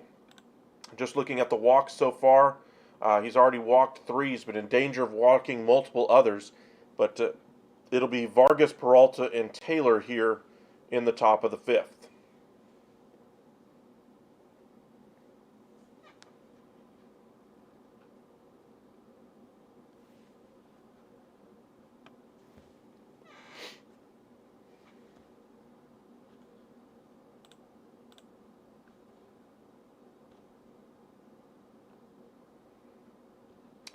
We talked earlier in our video when we were watching the Orioles and Braves game about a lot of the trades we're starting to see around Major League Baseball. Some back end of the bullpen guys kind of moving around a little bit. We see Javi Guerra go from the Brewers to the Tampa Bay Rays. Not really impressive so far with his new team, but they're hoping to just get something out of him. They had some difficulties with their starting pitching for the better part of about 2-3 weeks after their great start to their season, but seems like they've kind of righted the ship since then. But other trades that we've seen is the Twins traded one of their relievers to the Brewers as well. So we should start to see some movement, especially as we get into the summer months. Some early names to kind of keep an eye out for around the trade deadline. First and foremost, I would say Liam Hendriks. If he's able to get back and be healthy, he's probably the top reliever that's going to be on the market, along with a guy like Aroldis Chapman that signed a 1-year, $3 million deal. Kind of everybody knew it was going to be a pure rental trade deadline thing for the Kansas City Royals. And if he became the Aroldis Chapman of old, the Kansas City Royals really could have something at the trade deadline, something they could get a premium asset back for him. So good investment there by the Royals, and so far so good, at least with the Kansas City Royals. Seems like he hasn't had any off-the-field issues like he did last year in the playoffs that he wasn't able to even suit up for the Yankees for last year. But this one's tapped foul, 1-1.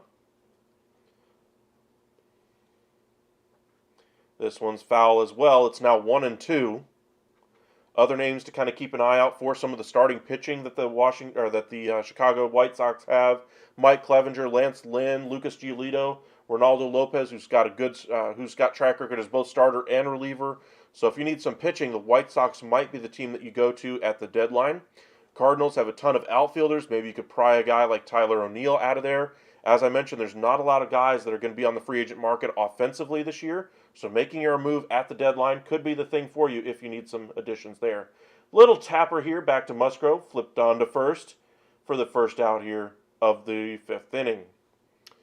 Peralta walked in his first at-bat, digs in now. Musgrove looks like he solved some of those command issues that we saw in the 3rd and 4th inning.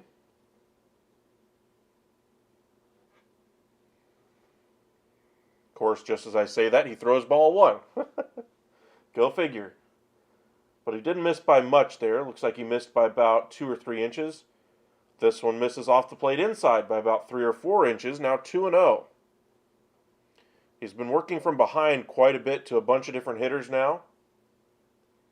Ball to strike ratio: 70 pitches thrown, only 40 strikes, as that one's fouled away. Now 2-1 on Peralta. Peralta hitting .197, 2 homers, 14 RBIs on the year. That pitch from Musgrove was right at the top of the zone. Trying to dial in that strike zone again. This one right at the knees, fouled off, and it's now even 2-2.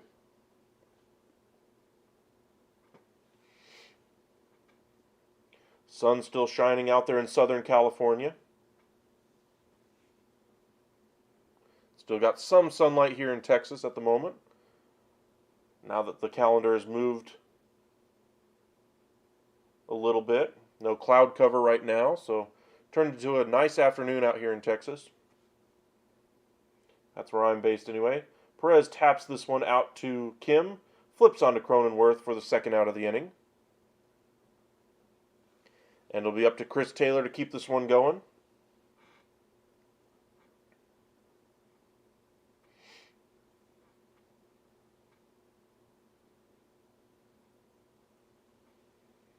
Strike one here.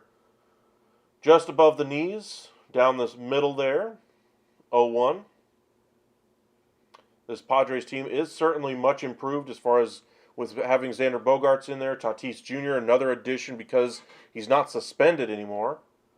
Dodgers a little bit worse. No Trey Turner. Kenley Jansen has already moved on. Scherzer's already out. So this is a team that's kind of in flux right now. Their platoons did not work very well last year.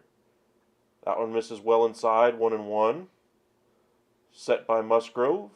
And the pitch, this one swung on and missed. Right on the inside corner, now 1-2. Musgrove hoping for a 1-2-3 fifth inning here. Appreciate you guys joining us here this evening. Make sure you drop us a like. The 1-2 well above the zone pops out of the glove of Nola. It is now 2-2. Some good playoff hockey and playoff basketball right now around the around the leagues. This one's just off the outside corner by Musgrove. Nice piece of hitting there by Taylor as he serves this one into right field, just over the glove of Cronenworth. And it'll be up to Mookie Betts once again with 2 outs in the 5th. Third time through the order now for Musgrove. We'll see how much further he goes in this game. He's already up to 77 pitches now. You'd like to see him at least get through the rest of this inning and probably the 6th. But again, this is only his 3rd start of the year. I'm not sure how deep he's going to go. Coming into this game, he had only thrown 8 1/3, 8 2/3 innings, something like that.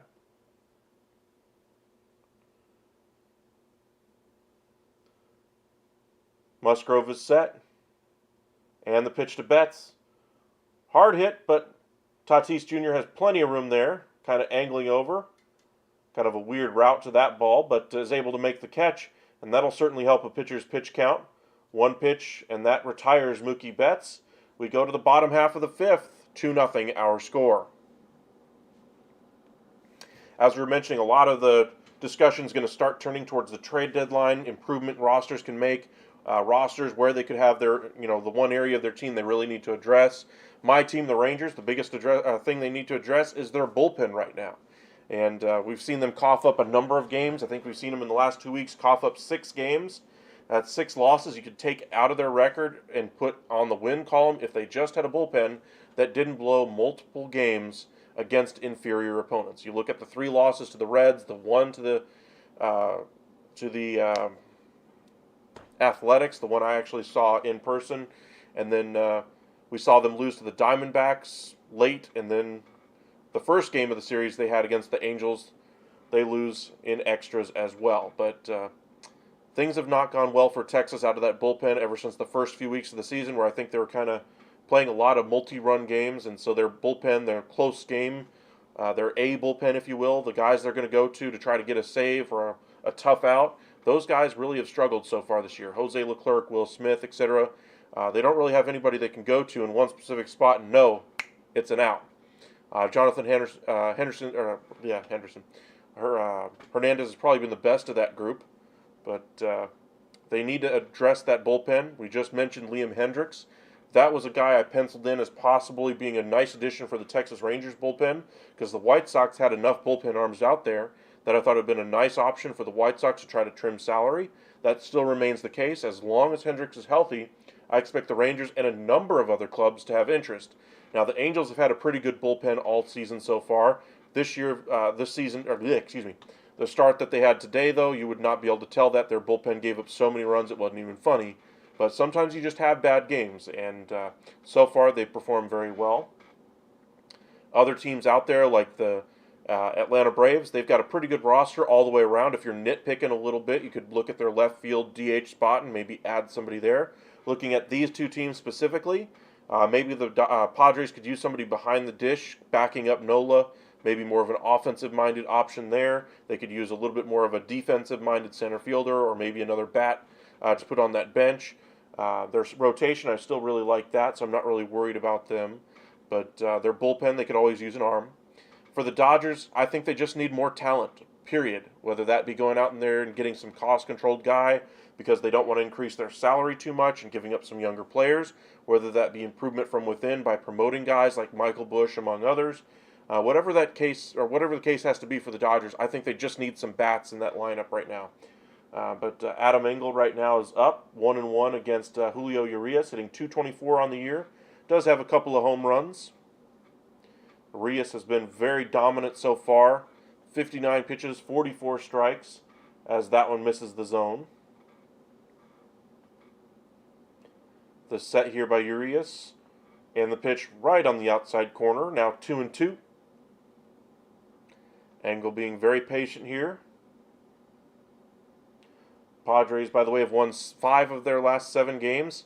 Starting to put some things together. And that's got to worry you about if you're the Dodgers. You didn't expect them to kind of pull it together this quickly. And here we are a month into the season. They got all their pieces, all their ducks in a row as the Urias finds the bottom of the zone, striking out Engel. Lineup flips over, and it'll be Tatis for the 3rd time against Julio Urias. Urias, though, has pitched very well. As I mentioned, only 15 balls in the game.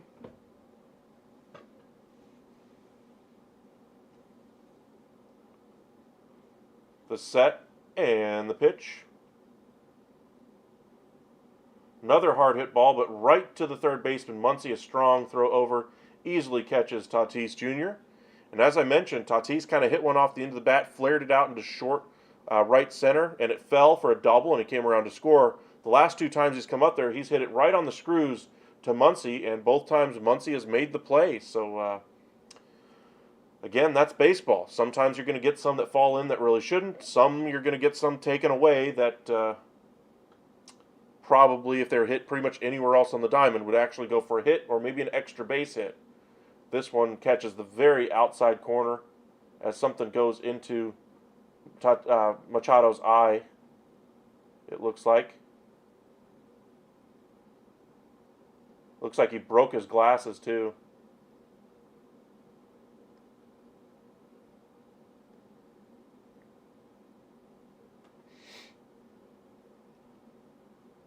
Having the trainer come out and look at his eye. He's got something in his right eye, it looks like.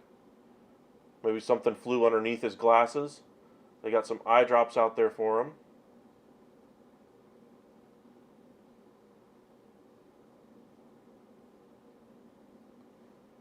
Says it feels a little bit better. Soto looks like he fixed the glasses.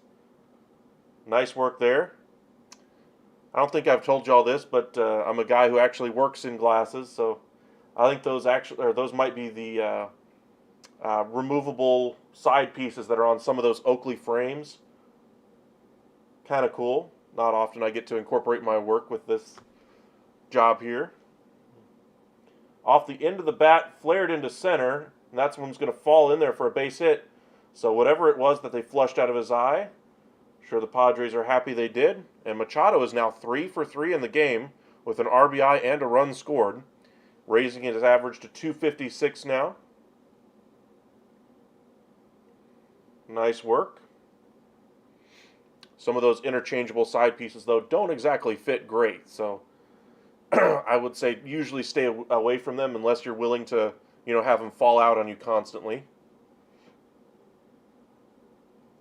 There's something around home plate. Something just flew in the face of Juan Soto again.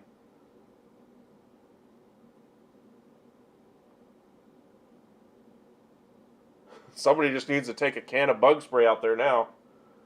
Urias was already in the process of throwing a ball there. Not sure if they're going to call that a strike. Nope, they're going to say he called time instead. Umpire was out from behind home plate, but I was just wondering with the Game Day app why it was already one. But now we see why. There's the strike there. Okay. Now we're good to go. Juan Soto today 0 for 2. 217 batting average, 5 home runs, 17 RBIs, and a 782 OPS. The lefty throws over to first, and only one step off the base was Machado. He easily gets back in there. Literally just turns and taps the bag with his foot.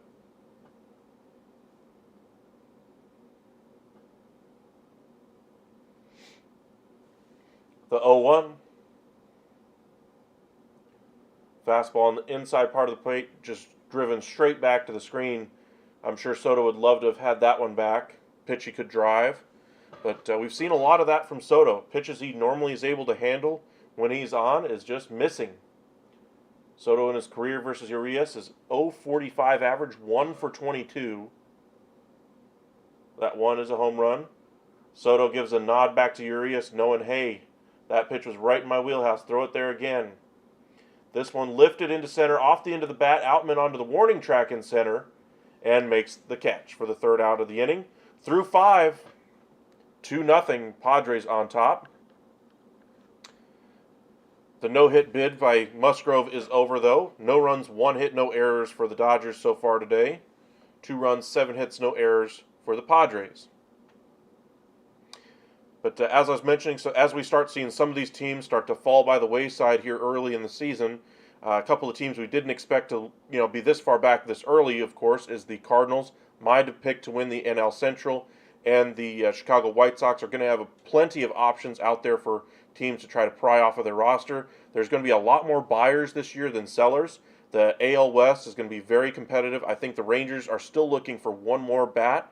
But they have a number of starting pitchers at the AAA level that they could try to parlay into kind of a back of the middle of the order bat, if you will. But as good as this lineup is, I think it'd probably be a 7-8 hitter at this point. Looking around the league, I'd say the Mets could use another hitter, whether that be somebody that has multi-positional flexibility, like a guy like Jurickson Profar from the Rockies, or whether that be another outfielder like Blackmon or a Chris Bryant. The Rockies could be another team that teams are going to go to and say, hey, you have a piece I could really use. I think the Chris Bryant piece would be very interesting because that's a lot of money to take on if you're any one of these teams, but it might not cost you as much via prospect capital to bring in a guy like that. Chris Bryant certainly played a lot better this year than he did last year, only played in 40 games last year, but we're starting to see the Chris Bryant of old come back. The power numbers are starting to come back for him, and if they do fall out of contention, which it looks like they're going to here quickly, they could consider the possibility of moving on from a guy like Chris Bryant. I told you guys at the time the signing of Chris Bryant by the Rockies was very interesting. I thought that the money that they spent on a guy like Nolan Arenado, and then are still paying Nolan Arenado to play for the St. Louis Cardinals, and the prospects they got back, I thought they just went ahead and spent that money they just saved in that deal by moving Nolan Arenado. They just gave to a guy in Chris Bryant. Great production at third base. Now you have the prospects, I guess, so a net positive, sort of. But now you're right back where you started from. You still have too much money committed to one position, and now the Rockies can't win games. Another injury in the rotation. They continue to struggle to find any consistency with pitching, period. Ooh, and if you're watching the ESPN game, you just saw that great goal I mentioned earlier from Connor McDavid, where he stripped it from Shea Theodore. So kind of cool there. Anyway, but we're seeing teams start to kind of position themselves as who's going to be in and out at the trade deadline already here in May. Freddie Freeman fouls off 1-0-1. The set here by Musgrove. And the pitch lifted down the left field line. This one's probably going to get down. Oh, no, off of the glove of Soto. Another one that should have been an out in this game. What is going on? Not sure if the shadows had anything to do with that one. But looks like he has his sunglasses on top of his hat. Looking at the replay, let me see. No, the shadows weren't. He does have his shades on the top of his hat. I mean, wear them, dude. In and out of the glove. That should definitely be an error on Soto. But Freeman gets to, I believe, second base here. Will Smith up next. They're going to call it a double for now. First pitch swinging right down the left field line. Again, Soto this time is able to corral it before it gets past him. He whips the ball into second base, and Smith is just in there in time. But a run does score, and the Padres now have a 2-1 lead. Dodgers coming back here a little bit. Dodger fans making the trip down to San Diego. Couple of tough plays there for Juan Soto, and we will have a mound visit here for Musgrove. Got to think the bullpen's going to get going here. We told you this Dodger lineup basically goes how the top three go. Double by Freeman, and I guess a quote-unquote double here by Will Smith. And they're going to go to the bullpen. Musgrove is done. 81 pitches. A lot better performance than we saw over his last couple of starts, though, for Musgrove. Dropped his ERA quite a bit. But it looks like the wheels are starting to come off the bus. Control missing his spot just a little bit. And after 81 pitches, he is done. 5 innings, 5 strikeouts, credited with the 1 earned run, and his responsibility is Smith out there at second base. Currently in line for the win, it will be Tim Hill who comes on. But nobody out here in the top of the 6th inning. Muncy is 0 for 2 with a strikeout in his last at-bat. Average dropping down to .222 on the young season. Just waiting for him to get back out of commercial break.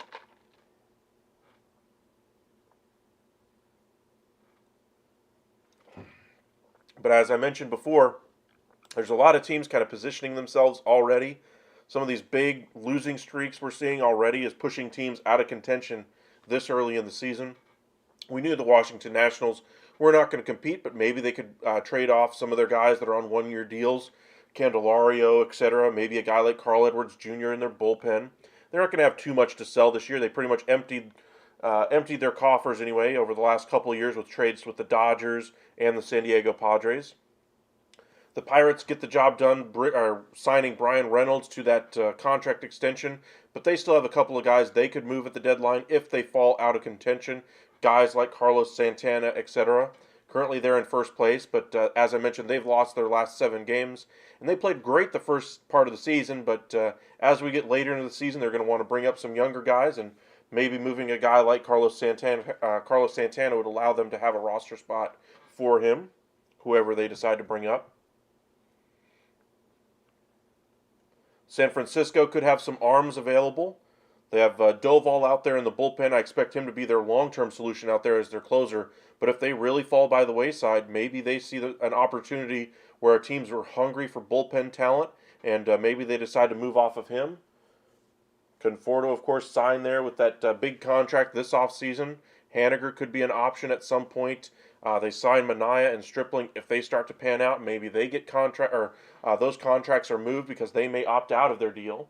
Muncy taps this one foul, and we are back underway here in the top of the 6th. This one's just off the outside corner according to the home plate umpire. Tim Hill in 16 games has thrown 15 innings, a 3.0 earned run average. Kind of a sidewinding delivery as a lefty. This one misses the zone, now 2-1.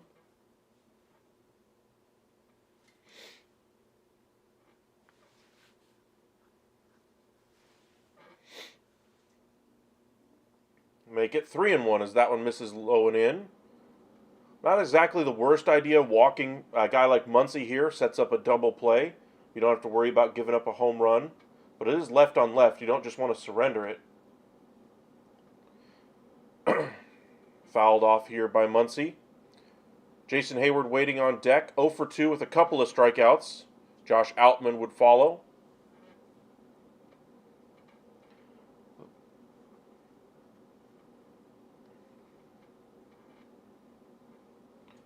Swing and a miss by Max Muncy, and that's the first out of the inning here. Nice work by Tim Hill battling back on that one. Getting the punch out. 1 away. Looks like we'll have a pinch hitter here. Miguel Rojas replaces Jason Hayward with the lefty on the mound. Jason Hayward, the lefty hitter, comes out. And this is more of what you see from the Dodgers over the last 5-6 years is a lot of platooning. Lefty comes on the mound. Lefty comes out of the lineup. And you get the righty in the game.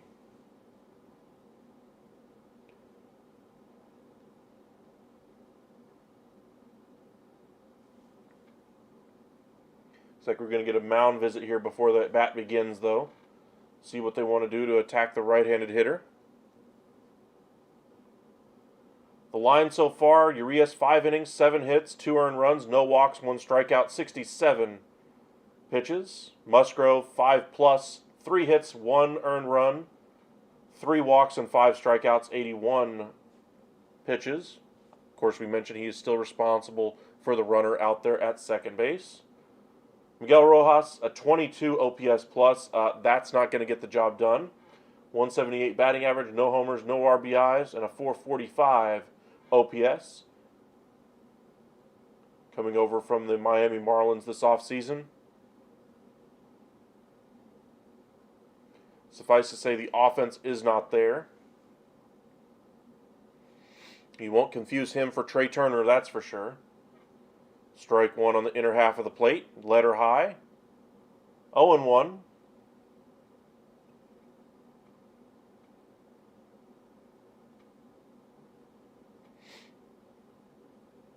Dodgers are 1 for 15 with runners in scoring position this series, so you can definitely see the offensive struggles for them. This one misses outside, 1-1.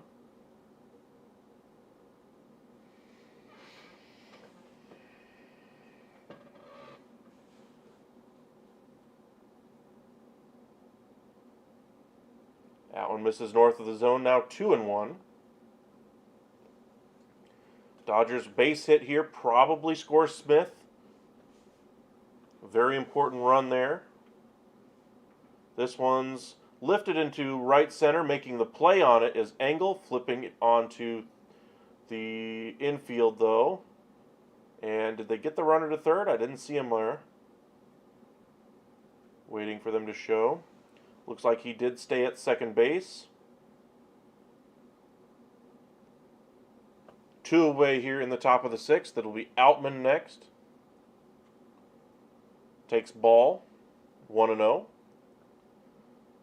Dodgers, of course, have won 9 of the last 10 division titles there in the NL West. Only time they didn't was that great season by the Giants where they got a 111-win season. Suffice to say, that's not going to happen this year for the Giants. Nice pitch there by Hill. This time gets the call from the home plate umpire. 1-1. Outman this year, 16 extra base hits. Leads all Major League Baseball rookies. This one's lifted foul and out of play. Machado gave it a nice try there and kind of went into the netting there. Kind of got caught up on the netting. Kind of a little bit of a car crash there for Machado.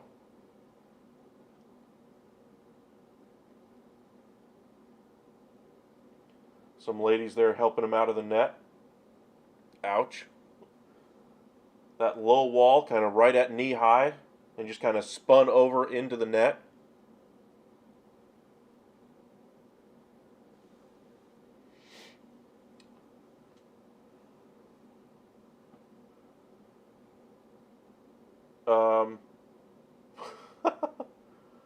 What was that? That was up and in. Right at Outman. Looks like a hit by pitch. I'm not sure. He just reacted so oddly to that, and the camera angle was just not there in time. But it looks like he does hit him up and in. Right off the shoulder and off the back of the helmet. But it looks like Outman's okay. Just yuck. That took a right turn after it hit him too. Miguel Vargas will be next. Looks like they're going to go ahead and take out Hill. Looks like he was in there to face the lefties in the lineup.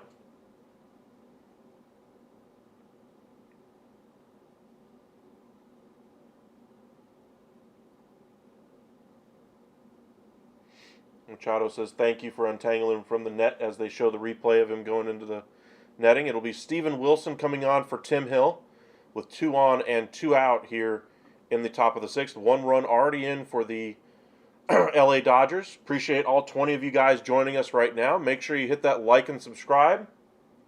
Depending on how close this one gets to finishing before that Stars-Kraken game, we might bring you Game 3 of that here after Sunday Night Baseball. Padres, of course, got out to that 2-0 lead in that first inning against Urias.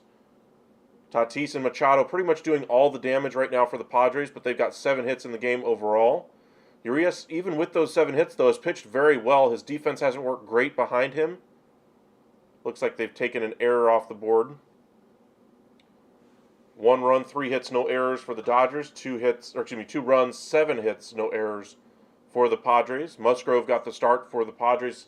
Got into the 5th inning, but gave up a couple of back-to-back doubles, allowing Freddie Freeman to score to get scoring started for the Dodgers this half inning. And they go to Tim Hill. He gets the 2 outs, and then the hit by pitch on Outman.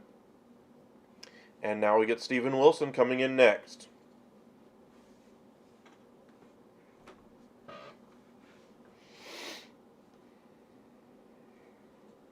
Vargas so far 0 for 2 in the game, 225 average so far this year.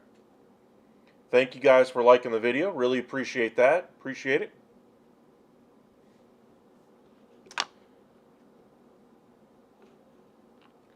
Checking in on some of the other scores that have now kind of wrapped up. All the baseball is done except for Sunday Night Baseball. Atlanta, in our first game that we did today, got the win in extras 3-2 over Baltimore. Toronto 10-1 winners over Pittsburgh. Philly ends their losing streak 6-1 over Boston. Colorado keeps the Mets hurting. 13-6 is the final there. Guardians 2-0 shutout win over the Twins. Walk-off win for the Tampa Bay Rays, 8-7 in 10. Royals 5-1 winners over Oakland. Cardinals end their skid, 12-6 over the Tigers. And looks like we're back. This one up and into Vargas. 1-0. Make it 2-0. We mentioned walks seem to have been up as far as multiple walks in an inning this year. Looks like we might get something like that again here. Of course, we had the hit by pitch to Outman. Free pass there. Padres playing with a little bit of fire here. Now 3-0, just unable to find the zone is Wilson. And you're not going to be able to do another pitching change. He's going to have to stiffen up here.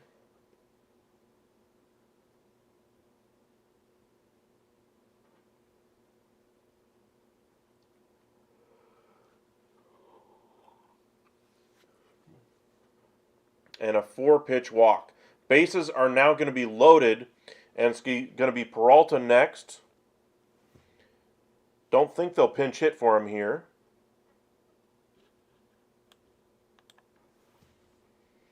Just not a good start here for Wilson. I mean, if you're just going to go ahead and give a 4-pitch walk to Vargas, I'd have left Tim Hill in here to face Peralta.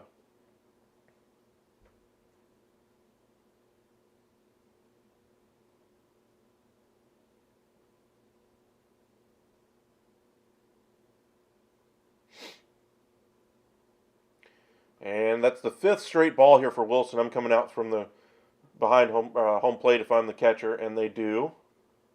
That one just missed north of the zone, though, but it's 5 straight balls to begin things here for Wilson.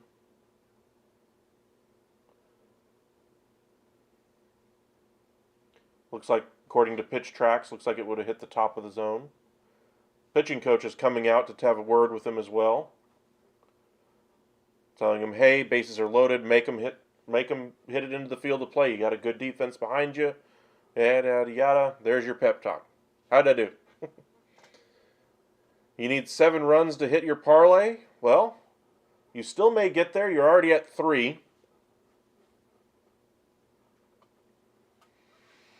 I imagine Urias is probably going to end up going 6 or 7 innings in this one. Padres bullpen already a couple relievers deep at this point. In this one, he finds the strike zone, 1-1.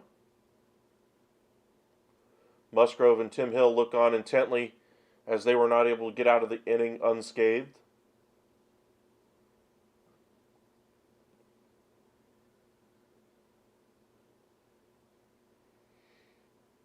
The set here by Wilson. And the pitch.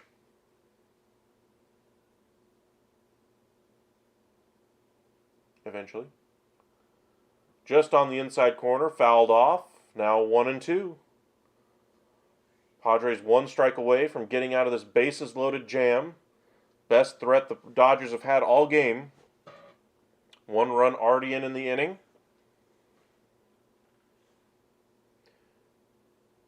Wilson the righty to Peralta in the left-handed hitter's batter's box.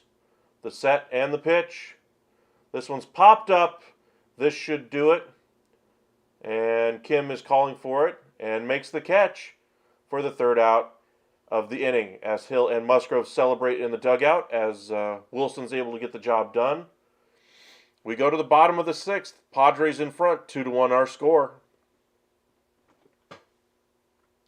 Appreciate all 23 of you guys watching right now. Thank you very much. Hit that like and subscribe if you haven't already. We're going to bring you guys quite a bit of baseball over the next week.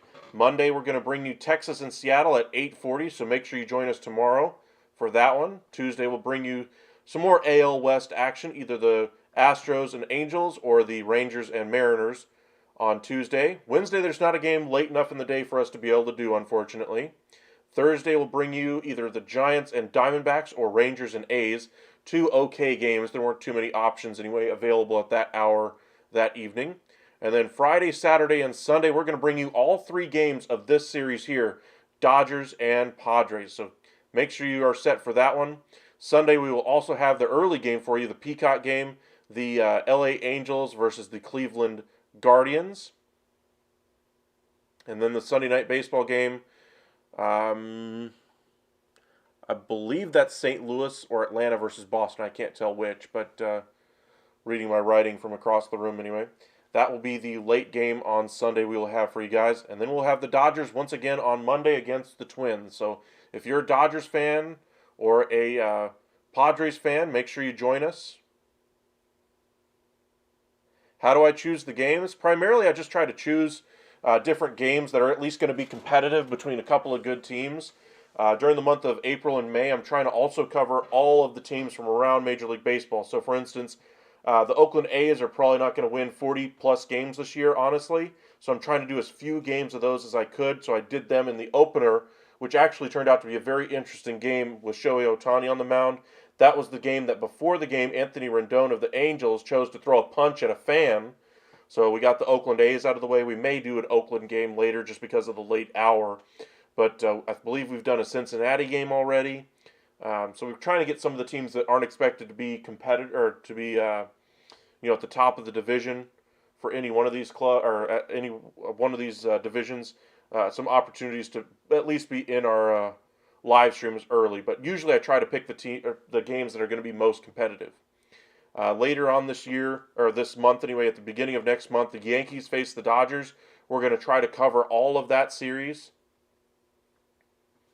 Should be a good one. Aaron Judge should be back healthy. We did the Pittsburgh Pirates and Rays earlier this past week anyway. Two of the best records in all of baseball at that time. So while the Pirates are rolling well, thought we'd try to cover a game. And of course, they have since lost 7 straight, so not so great. Xander Bogaerts is up there. 3-0 is the count. This one finds the zone right at the knees, 3-1. Urias had a long time to sit there, so we'll see how his command is coming out after such a long wait. Falling behind here to Bogaerts, 3-1. Bogaerts 1 for 2 on the day, a double and an RBI, 6 home runs on the season. This one misses well inside, and that's ball 4. Padres get something going here in the bottom half of the 6th inning after the Dodgers got in a run and loaded them up in the top half of the 6th. Nelson Cruz is next, getting the start today over Matt Carpenter with the lefty on the mound. A little bit of a mound visit here. Almonte is loosening after the command showing to be slipping here for Urias. He's had a couple of rough starts in his last 3 starts for Urias. So maybe that's why the little bit shorter leash than you'd normally see here for him. Again, another one misses here to Cruz, and maybe that long wait, just what the doctor ordered for the Padres hitters. The command starting to loosen for Urias. Looks like Urias is telling Smith how he wants to go about the rest of this inning.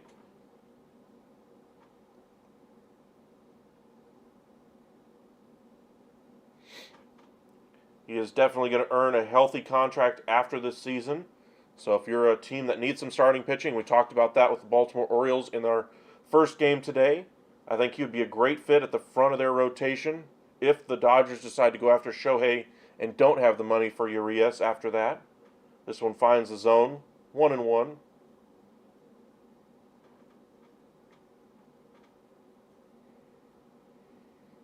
Another one pretty much in the exact same spot, now 1-2 on Cruz. One of my favorite players when he was with the Texas Rangers. Has since played for the Mariners, Twins, Orioles, Nationals, Rays, and now the Padres. Completely locked up on that one. Fastball 95 right down Broadway. Just kind of buckled Cruz on that one.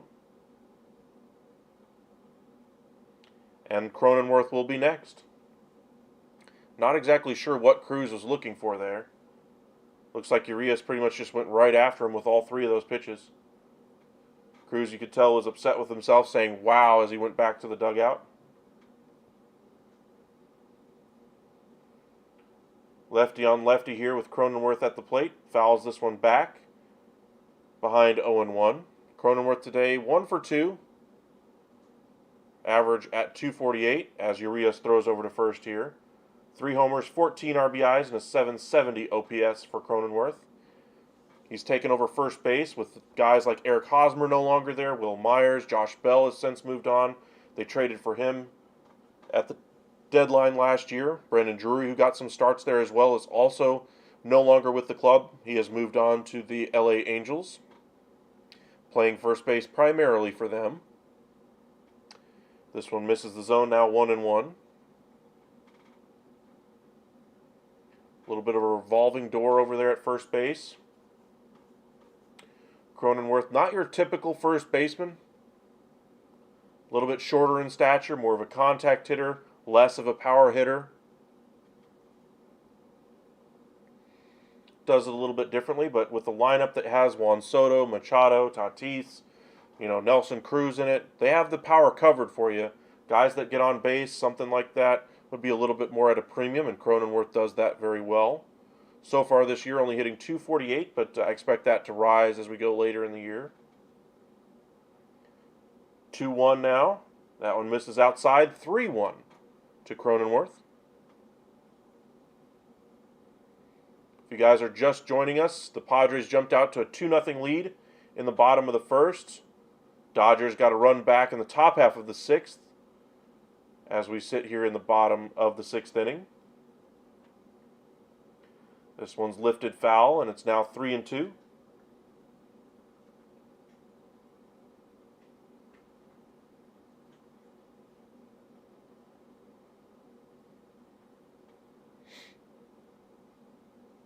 Fouled off again, and we'll do it over.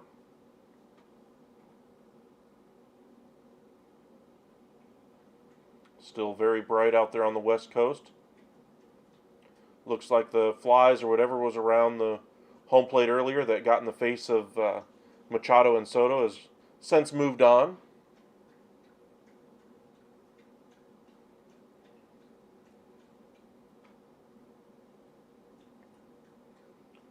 The set by Urias. The 3-2 pitch.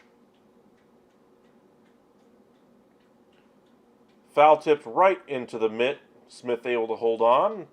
And that's the third strikeout for Urias tonight. A little bit lower than you might expect.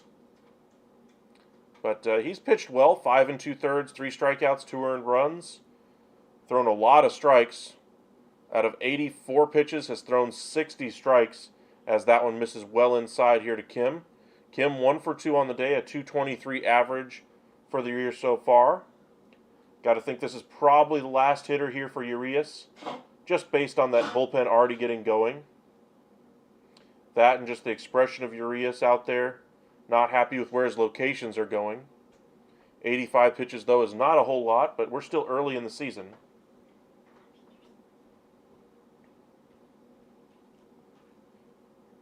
The 1-0 right at the top of the zone, now 1-1.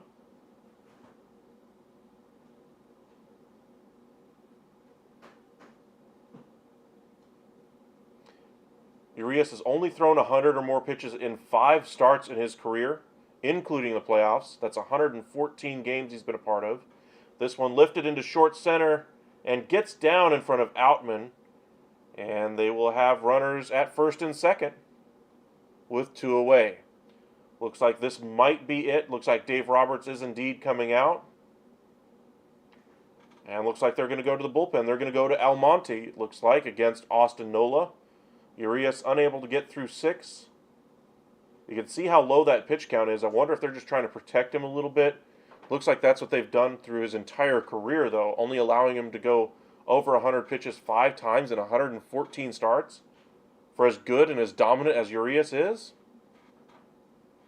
maybe there's something in the scouting report about how he wears down as he goes into games, or how his effectiveness isn't there, or whatever the case may be. But for as premium as a pitcher as he is, only 5 times out of 114 starts is a little bit baffling, even when you consider that the teams like the Rays and Dodgers, who have a front office of a lot of former Tampa Bay Rays guys, like to bullpen a lot of games as you get later on into the game. Still surprising. 5 out of 114. That's going to be my stat of the day right there. 5 out of 114. Ouch. So I mentioned he's a free agent after the year. Maybe that'll actually work against him, that he's not able to work very late into games. But that didn't necessarily hurt Andrew Heaney, who only threw 70 innings last year for the Dodgers. Still parlayed that into a 1 year plus an option worth $25 million total if the option was picked up with the Rangers. But Urias is a significantly better pitcher than Heaney was last year. If Urias is able to consistently put up the performances he's been able to do the past few years, and do that again this year, I think he's probably looking certainly at 9-figure contracts. Now the question will be, how high does it go? Does he get Rodon money? Does he break $200 million? But Yankees going to learn the hard way on that Rodon contract. It looks like early. Looks like he's out through probably until July at this point. Sorry, Yankee fans. Looks like Austin Nola's night is done. Brett Sullivan coming on as a pinch hitter, with 2 on and 2 out here in the bottom of the 6th.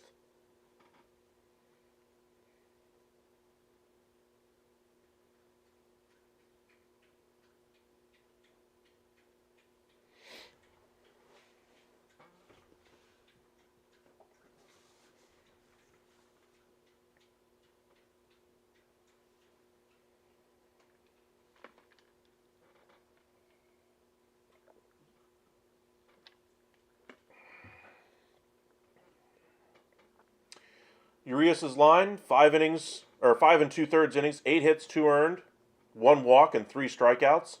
He is still responsible for the runners on, though. But he is on the hook for the loss.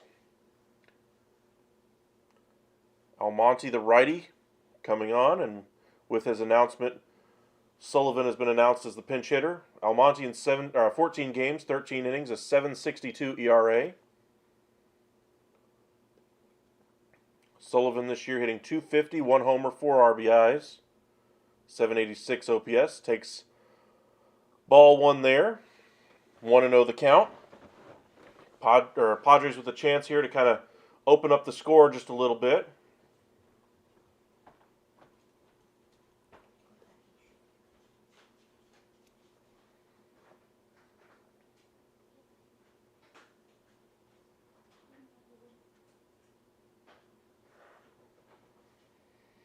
This one misses as well, now 2-0 as that one misses low and away. Looks like it might have caught a little bit of that outside corner, but until robo-umps are there, those pitches that just catch enough of it are going to be up to the discretion of the umpire.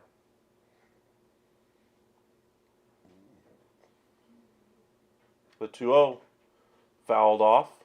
Now 2-1. Welcome in, IV. Did Dodgers pull their pitcher? They just did. Urias is out of the game. 86 pitches, 5 2/3, 2 earned runs, 8 hits, 1 walk, and 3 strikeouts. As we mentioned, the stat of the day for me is going to be that he's only thrown 100 pitches 5 times in his entire career with the Dodgers. In 114 starts, Julio Urias has only thrown 100 pitches 5 times. 3-2 now on Sullivan as that one's fouled off. That one looks like it would have been ball 4. Looks like Trent Grisham has grabbed a bat in the dugout just in case. Swung on and missed, and Sullivan is retired. Dodgers are out of the inning. We go to the 7th, 2-1 our score. Nice work there by Almonte. Off-speed pitch has Sullivan so far out in front on that one.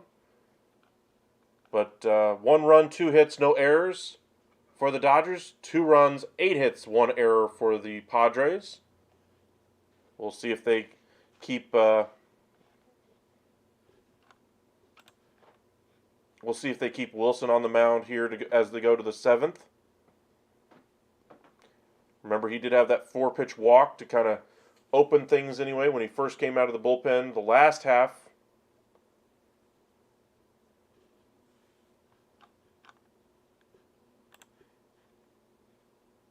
For the Dodgers, it will be Taylor, Betts, and Freeman.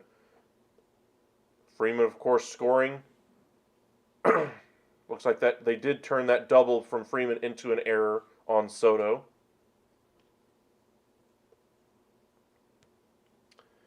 Down in fantasy by 4, I had a Padres pitcher and a guy I play had Dodgers. If he gets me the win, I come back and win. Cool. Do I have a favorite team? Yes. I am in Texas, so most of my favorite teams are Texas-based teams. Grew up in South Dakota for a minute as well, so some Minnesota teams I like as well. But Texas Rangers would probably be my favorite baseball team, followed by the Twins, Braves, pretty much for now. Used to be the Cubs for a while when I was very young, Sammy Sosa and all that. But basketball, probably be the Dallas Mavericks, Minnesota Timberwolves. Football, Dallas Cowboys and Minnesota Vikings. Really liked Vinny Testaverde when he was with the New York Jets when I was young. Kansas City Chiefs when they had Priest Holmes, Trent Green, greatest show on turf with the St. Louis Rams, Kurt Warner, etc. Not really an LA Rams fan though. They always remind me of kind of a front-running team. I don't usually like front-running teams. And then in hockey, my favorite team, pretty much of all, is going to be the Dallas Stars, which play later on this evening. Game 3, second-round series against the Seattle Kraken. Safe to say I'm a little juiced for that one. So if this one gets over in time, if I got enough energy anyway, we'll try to do that game this evening. If it runs a little bit into it, then we'll probably call it a night after this one. And I'll just watch that one. But Stars will be my favorite team. Rangers probably my second. Mavericks probably third. And Cowboys 4. In case you can't tell, hockey number 1, baseball 2, basketball 3, football 4th. Strike 1 here to Taylor. And it is Wilson back out there again. The set and the pitch. Just a little bit high. Wilson missed with a lot of his off-speed stuff early in his first batter he faced anyway, but he quickly rebounded and threw a lot more fastballs, found more success. 1-1 the count, setting up away, and that one misses a little too far outside. Now 2-1. Looks like he's starting to miss with that fastball. Taylor on the year, 213 average, 6 homers, 15 RBIs, and a 773 OPS. The 2-1. Nice off-speed pitch on the outside corner. Beautiful pitch. Now 2-2. That's the first ball I've seen him throw off-speed that was just a great location. Timeout here by Taylor. He's got a good off-speed pitch. He just hasn't located it from what I've seen. It's the first one I've really seen him throw well. The 2-2. Another off-speed off the mask of the catcher. But that one caught a little too much of the plate if I'm the Padres. They do have that bullpen going. Nick Martinez played for Team USA in the World Baseball Classic. Played for Team USA in the Olympics as well. Signed with the Padres to that 4-year, $20 million contract last offseason, parlayed that into a 3-year, $18 million contract. Got a little bit of a raise with the Padres for his efforts last year. Gets the strikeout here, though. One away now in the top of the 7th. We'll see if this is it for Wilson or if he's going to face Betts. Looks like they're going to keep him out there. Swing and a miss. Nice off speed just off the outside corner. And it's now 0-1 on Mookie Betts. 0 for 2 so far. Has a walk and a strikeout. Betts so far hitting only .250. A little bit low by his standards. If you're a Dodgers fan, you'd like to see that number tick up to probably .280. That one's right on the corner, right at the bottom of the zone.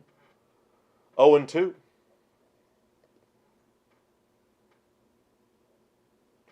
like Betts is expanding that zone a little bit as pitchers are working him away quite a bit. The 0-2.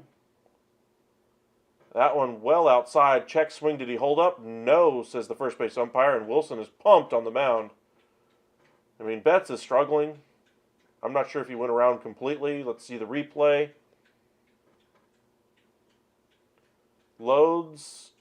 Hands come through the zone. Bat head does go through the zone as well. Good call by the first base umpire. As Betts has a look into the stands a little bit. And Wilson is done. Gets the work done.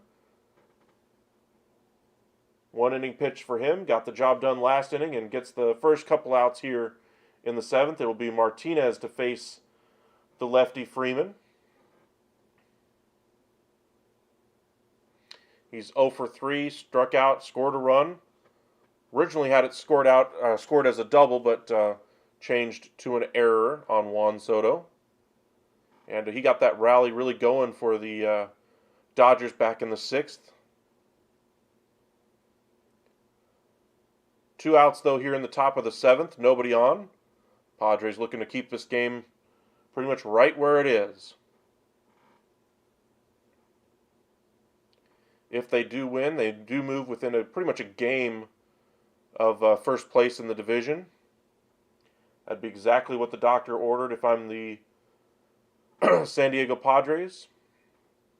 Again, this series flips to LA for Friday, Saturday, Sunday. We will have all 3 games for those of you guys who hit that subscribe button. Like the video. Join us on Twitter at UpsideSN. Follow us on Facebook, Upside Sports Network. We'll notify you whenever we do go live. We'll have the games Friday, Saturday, and Sunday of this series when they start anew again. Monday, though, we'll have the Rangers and Mariners. Tuesday, either the Rangers and Mariners or the Astros and Angels, depending on which one you guys prefer.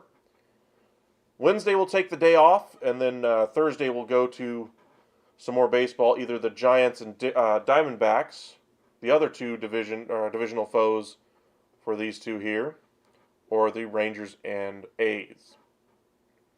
Cover quite a bit of the Dodgers over the next 3 weeks, 4 weeks anyway. So if you're a Dodger fan, you might want to hit that subscribe button. Just looking at my schedule of how many games we're going to do for the Dodgers. 1, 2, 3, 4, 5, 6.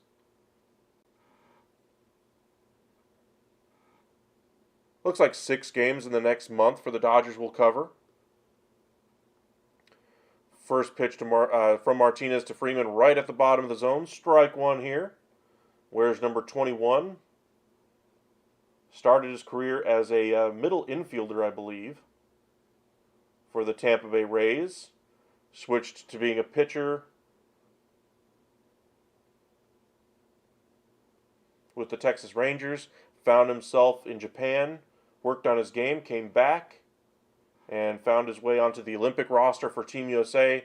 And parlayed that into that 4-year contract with the San Diego Padres when they were looking for some length in their starting rotation. Some length in that bullpen. 1-1 now on Freeman. The set and the pitch. Lifted foul, off-speed pitch on the outer half of the plate, and it's quickly 1-2. Got to think Martinez is going to pitch the 8th here as well.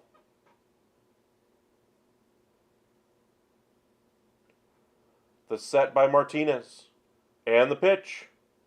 This one jams him, and right behind second base, Xander Bogaerts takes a couple of steps and makes the catch on that soft line drive. It'll be 9, 1, and 2 in the order for the Padres. We are through 7.5. Stretch time in San Diego. Padres in front, 2-1. Engel 0 for 2 on the day, strikeout. Tatis 1 for 3. The one soft hit ball that he hit actually went for a double. The two that he hit right on the screws to Muncy both went for outs. Machado is 3 for 3 in the game so far. Scored a run, has an RBI. So Padres looking very comfortable in this one right now.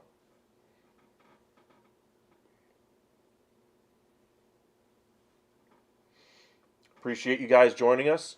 As I mentioned, doing about 6 games for over the next month with the LA Dodgers. For the Padres, looks like we're doing... I missed a couple. There's a series against Atlanta in the middle of the month that we'll do as well. So probably about 8 games for the Dodgers. For the Padres, looks like we're going to be doing about 7.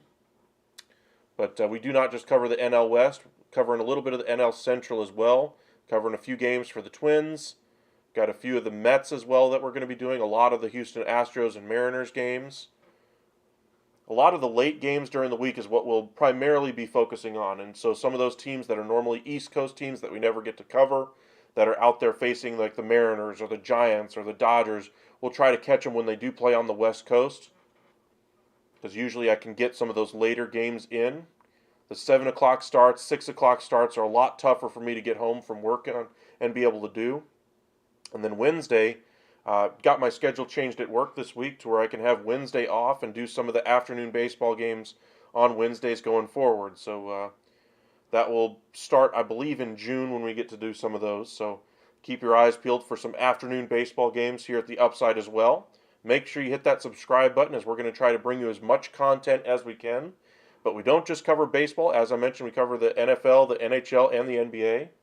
Try to put out some short videos for you guys during the day. That way, if there's some big story out there, we can get you guys the headline as to what's going on.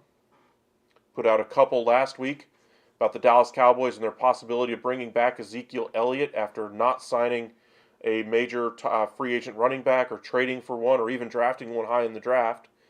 They do have Tony Pollard, and they drafted Deuce Vaughn in the 6th, but they still need kind of that short yardage back, and Zeke has been one of the best in the NFL pretty much his entire career at it, so he's no longer going to give you that 20-yard carry, but he's great for that 2-3 yard tough carry, tough yardage play. Pollard, meanwhile, has been atrocious at that short yardage play. So made a video for you guys that are interested in something like that. You guys can check that out on our YouTube page. You can follow us on Twitter at UpsideSN. Be notified when we do go live.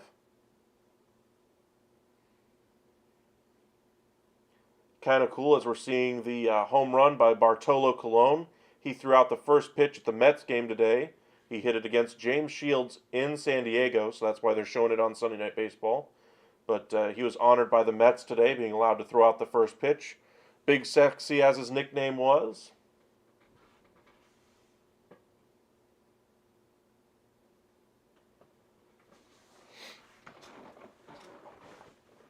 Almonte is back out there after getting the strikeout to end the 6th. Trent Grisham is going to be coming on as a pinch hitter here for Engel. 223 batting average, 4 homers, 12 RBIs, 761 OPS, and a 114 OPS plus. Swinging and a miss at that pitch right on the inside corner and falls behind 0-1. Grisham, of course, had a down year offensively last year, but really turned it on in the playoffs. Was really one of their best hitters, most consistent hitters in the postseason last year.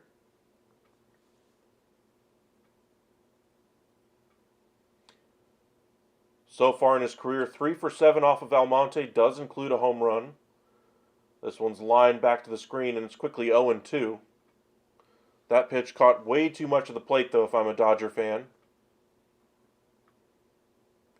Other videos that you guys can check out on our page that we put out last week. The Texas Rangers had a issue with their bullpen. Kind of highlighted some of those as to some of the options they have.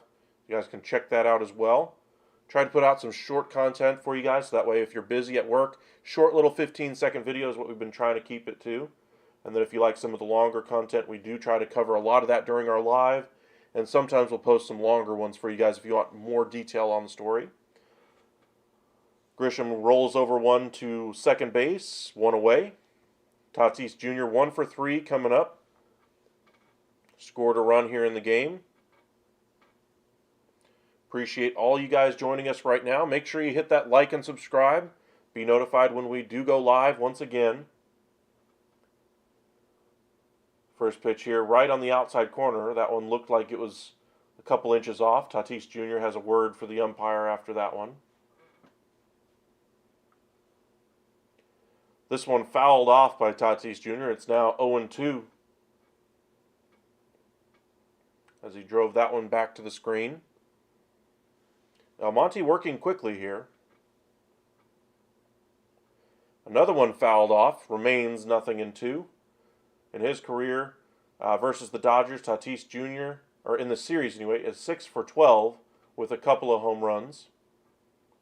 Suffice to say, that spark that Bob Melvin was hoping for when Tatis Jr. got back, he's very happy with the production that he's getting out of him right now. Raised his average this series quite a bit. On the season, it's now up to anyway, 299. A base hit here and puts him over 300. Time here.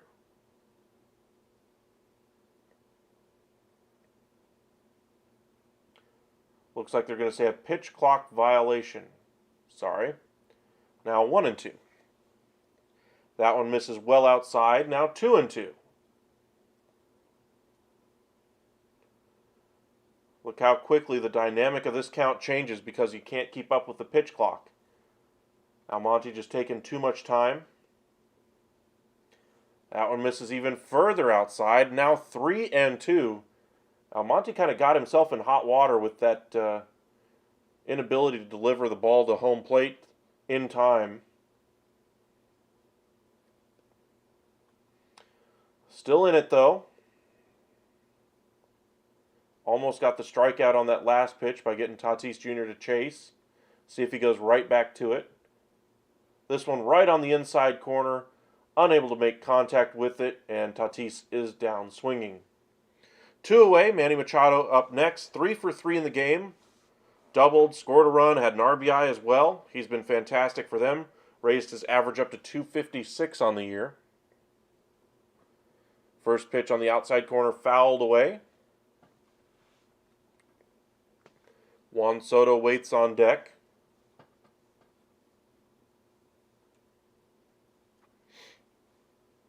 Padres would really like to get at least one more insurance run with the top of the lineup coming through here. Worst case scenario, in the 8th, you'll have Soto, Bogarts, and Cruz if Machado can't reach. Just off the outside corner, 1-1.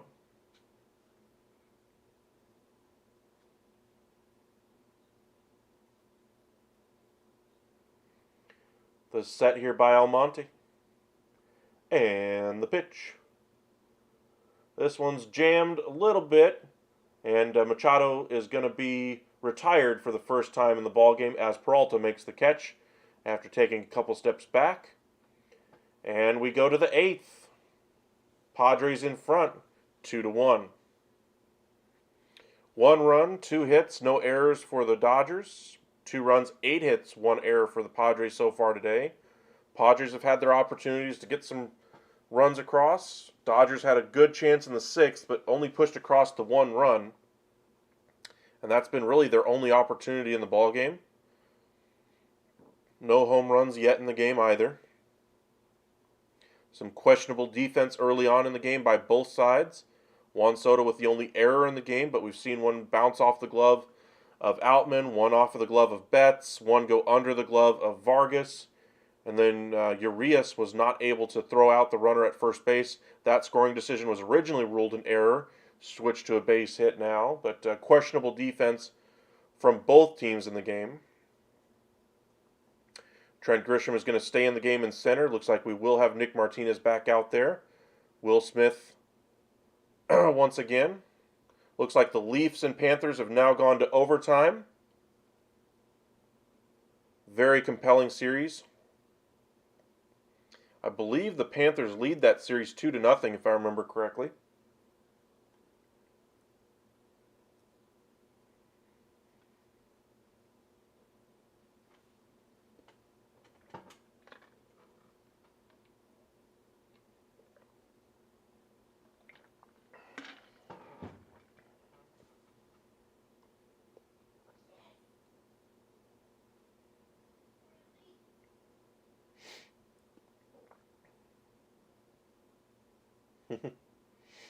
Love that Beat the Streak challenge that they used to do. Looks like they've now got that on the MLB Play app.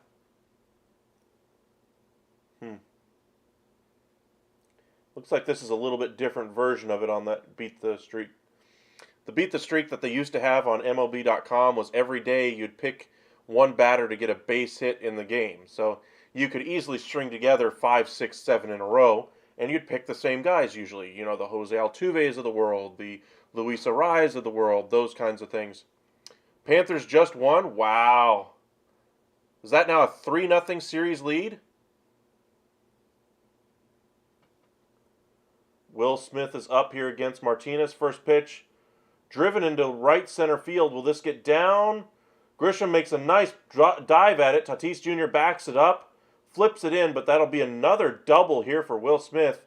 I've been telling you, the top of this lineup is literally the only thing keeping the Dodgers alive right now. Second double of the game for Smith. Be up to Max Muncy, 0 for 3 with a couple of strikeouts in the game.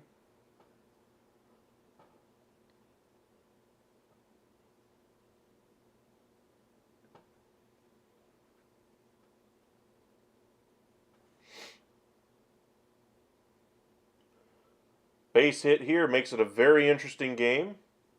First pitch right down Broadway. Muncy taken all the way there. He does like to work the count, so you can get ahead of him if you're willing to throw strikes.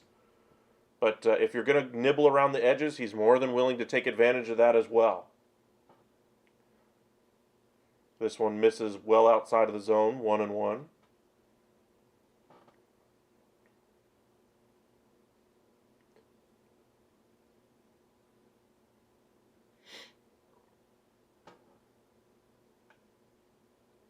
Dodgers this series, they keep showing this. 1 for 17 with runners in scoring position the entire series here against the Padres. They're going to call this a strike, I guess, on Muncy for time. Or what are they going to call that? Or is that a timeout on the pitcher? Or on the batter? I guess they called it a timeout because that pitch he went around on, even though it was just off the corner. 1-2. Again, clock speeding things up for all players, pitchers and hitters alike. The 1-2 here bounced in the dirt, 2-2. Martinez has that very good 12-6 curveball. You don't see one quite that tight anymore. I think Kershaw is probably one of the other ones, one of the few other ones across Major League Baseball that has one of those.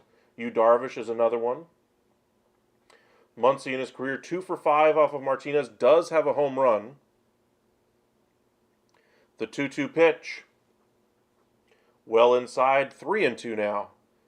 Again, a walk would not be the worst thing here, but there are, with first base open, but you do not have any outs yet in the inning, so a double play would still push the runner to third. Was this disengagement here by the pitcher? Yep. Looks like they changed the ball out anyway.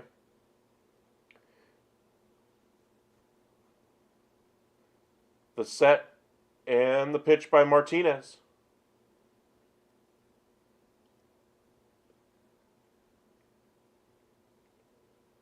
Wow. Muncy somehow does not swing at that pitch. Just a beautiful piece of work there by Muncy. Takes ball 4. And we will have a pinch hitter. Michael Busch is coming on as a pinch hitter. This is one of the players I'm very curious about as far as his future with the Dodgers. Does he have a future with the Dodgers, or do they parlay him for some veteran at the deadline? He has all kinds of immense talent.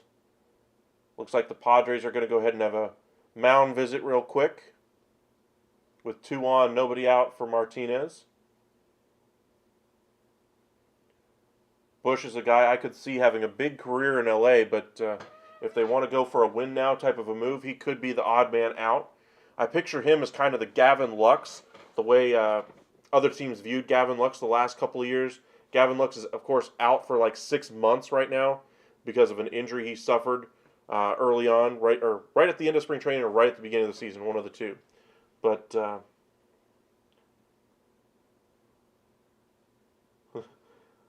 Niebla, the pitching coach for the Padres, really getting some latitude there with the home plate umpire as he was standing behind him for a good 5-6 seconds before he finally broke it up. Looks like Muncy has a little bit of a cold as he coughs into his shirt, so don't say players don't play through things. Bush on the year hitting 200, no home runs, 1 RBI, a 533 OPS. OPS plus of 49. Not really that many opportunities, though. First pitch here from Martinez down low in the dirt. 1-0. If I'm Martinez, I'm trying to throw strikes right now. I'm not trying to nibble on the edges. You got an aggressive young hitter at the plate. Put it in some places he's going to swing at it. The 1-0 on the outer half of the plate, belt high, fouled down the third base line. 1-1. Another one down in the dirt, now 2-1. A lot of pitchers struggling with their command. Trying to get him to chase on that one, obviously, and it didn't work. That 12 to... Well, that wasn't the... I think that was the curveball. That, I don't think, was the changeup. I think they had that run flash up there wrong. On the screen, anyway. Again, I'd pound the strike zone here if I'm Martinez and just attack. Last thing you want is to load up the bases. Beautiful strike. I mean, painted on the outside corner. Evens it 2-2. I'd throw another one. Pressure situation for a young hitter. Go right after him. The pitch. Right down Broadway, right at the knees. Great pitch there. Just absolutely freezes Bush. I guess he was looking for another ball, something he would have to chase, and thought he would lay off of it, but completely mixed up on that one. Just a fastball right there, right at the knees, a pitch he could really drive. And Bush strikes out. Things he's going to have to learn at the major league level as he learns to go through these experiences. First out of the inning, Outman, hit by a pitch in his last at-bat, digs in, lifts it foul, and it's going to be 0-1. Stars game just about to get underway here shortly. So for those of you hockey fans, hopefully you guys get to enjoy some late evening hockey. Game 3, Dallas Stars versus Seattle Kraken.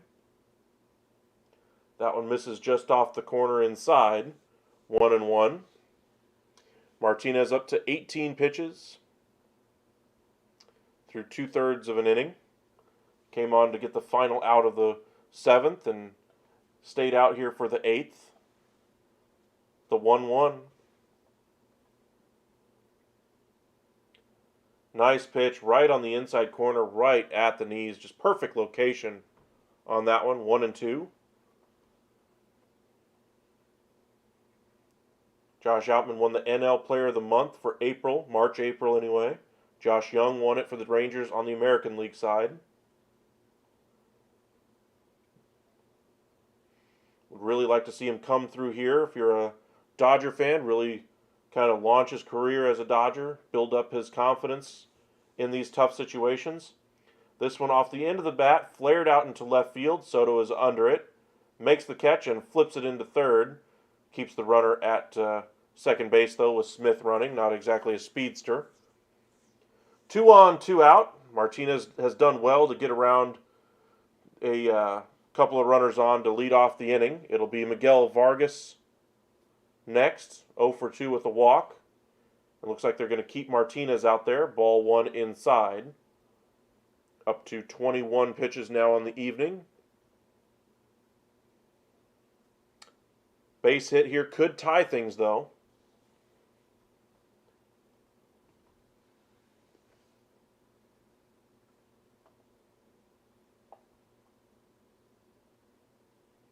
The set by Martinez. And the pitch to Vargas.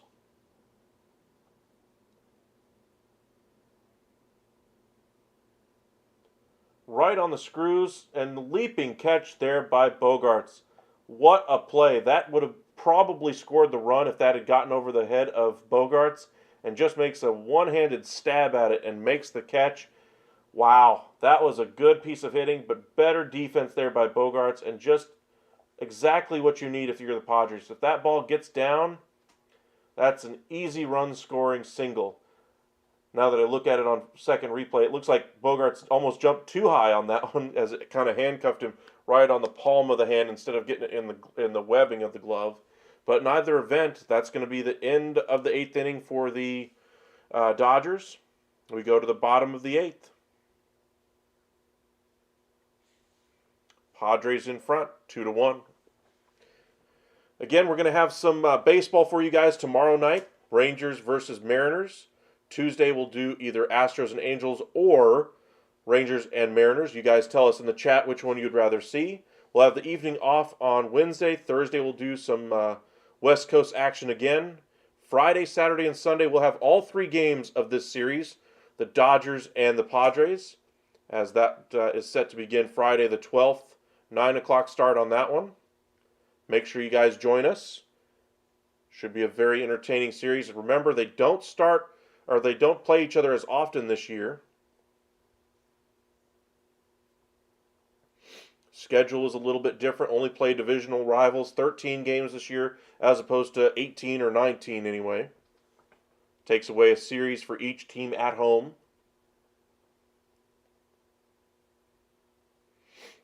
Soto will be up first for the Padres. Looks like they're going to go to the bullpen for the Dodgers. They're going to go to the lefty Gonzalez. It'll be Soto, Bogaerts, and Cruz.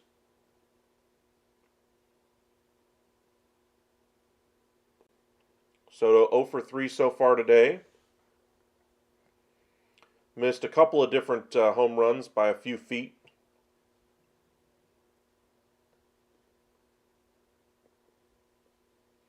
Looks like the Stars game is underway.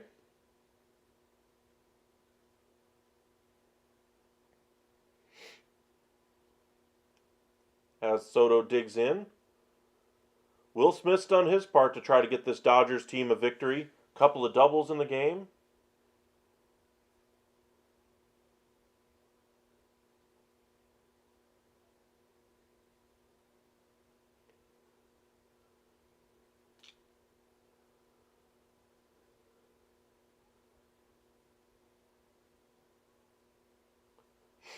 First pitch here, strike on the outer half of the plate. Nice pitch.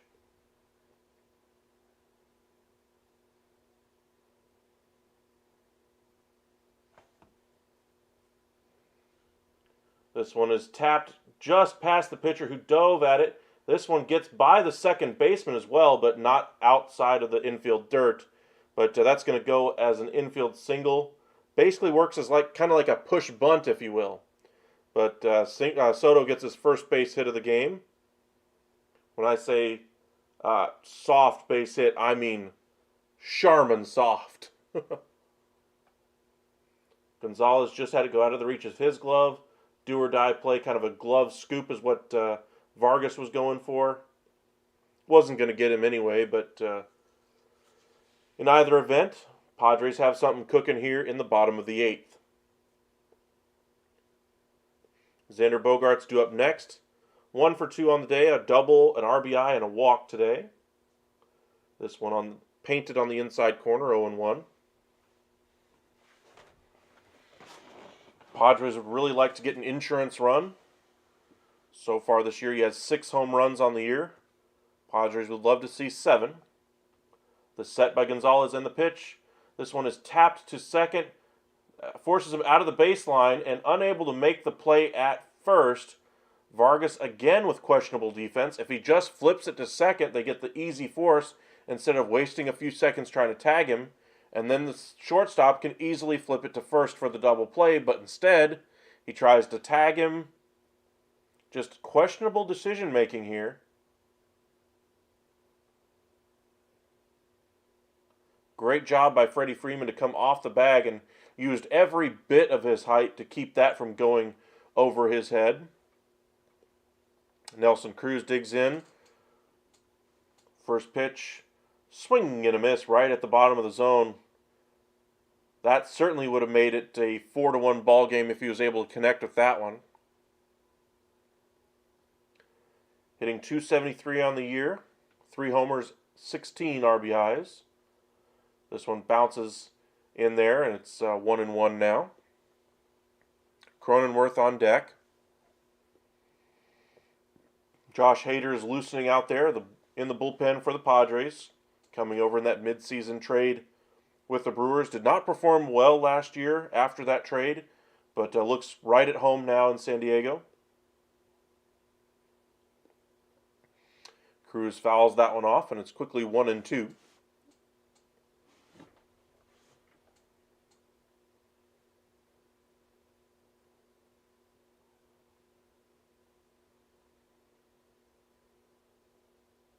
The set and the pitch. This one's lifted down the line, and it will get out of play. We'll do it again.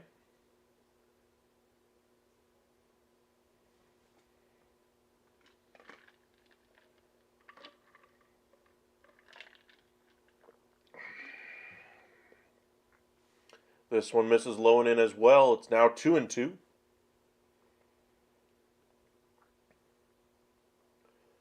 Dodgers trying to keep it to a 1-run game.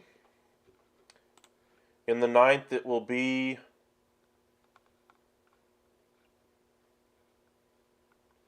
Peralta, Taylor, and Betts in the 9th against Hader.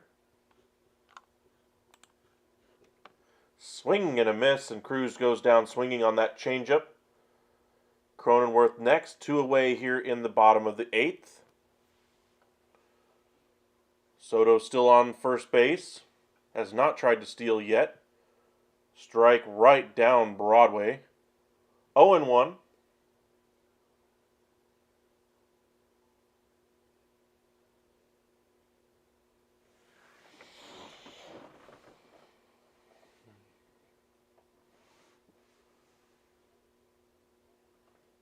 That one misses in the other batter's box.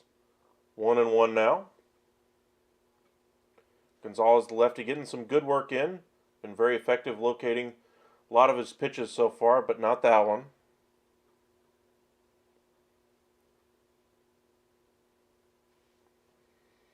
Cronenworth, a .246 average on the year, 3 homers, 14 RBIs, and a .764 OPS. Gonzalez does a soft toss over to first, barely even a step, Bogarts was on first, barely even a step off. Not Soto. The set here by Gonzalez, and the pitch. Misses beneath the zone, 2-1.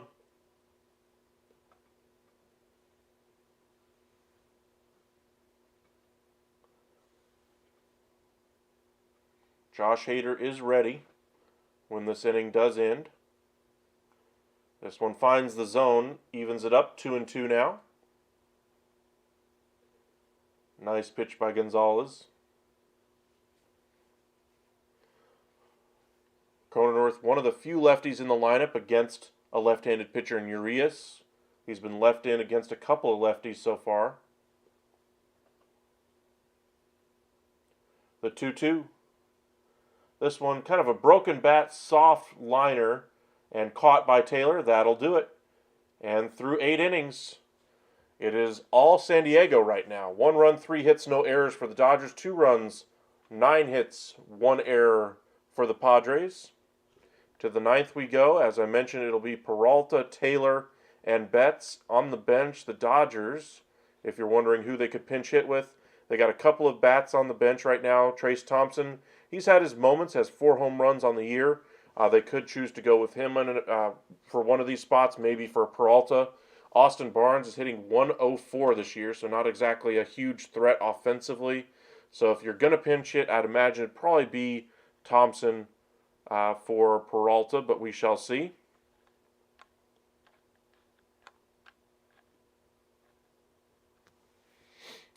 Peralta is 0 for 2 on the day, does have a walk in the game.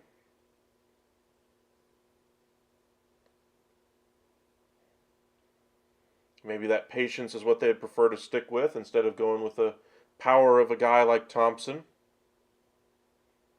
But Thompson has had a flair for the dramatic so far this year. Some of those home runs have been in key spots. And it is Josh Hader out of the bullpen now for the Padres.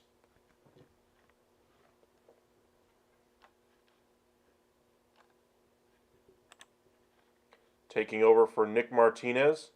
So far on the year has a .6 earned run average. When I say Hader's back, Josh Hader's back.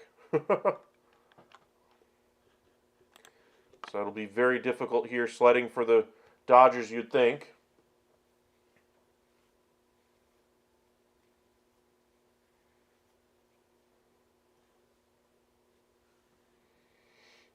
On the top of the ninth, Dodgers 20-14 record against the Padres 18-16. A win here makes it a 1-game difference between the two. And a very good series coming up this weekend between the two teams as well, as they'll have already played half of their games against each other before we even get through half of the month of May.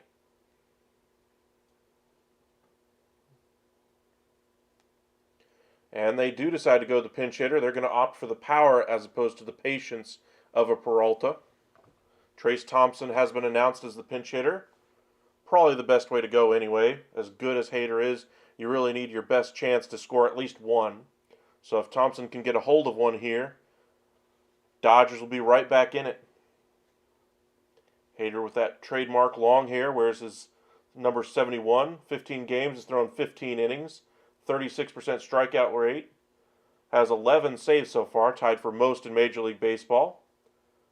The lefty delivers to the right-handed hitting Trace Thompson.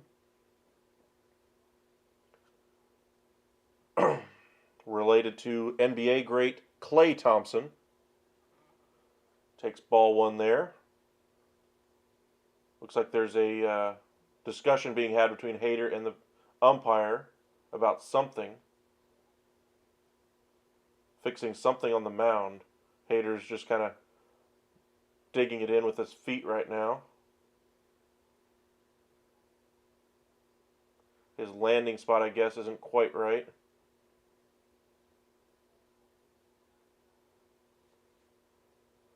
Loosening up some of the dirt there.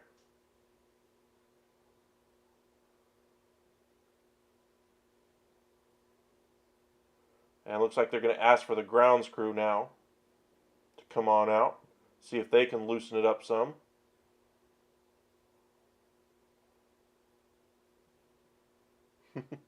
I like how they come out with a broom, a bucket, a little bit of spray bottle of water, and a mallet essentially to flatten the dirt. A little bit of a delay while they fix it real quick.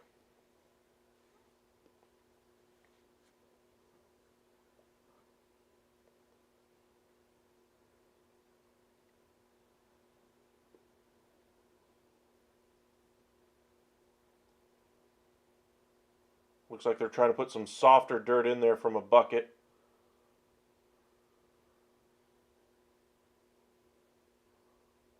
Flattening it down a little bit. A little bit wetter dirt too, it looks like.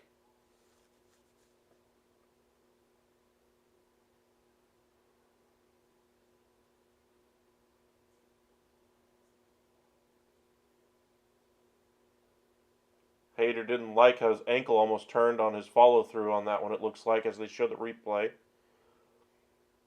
Looks like his ankle kind of gave way as the dirt just went out from underneath him as he was following through on that pitch.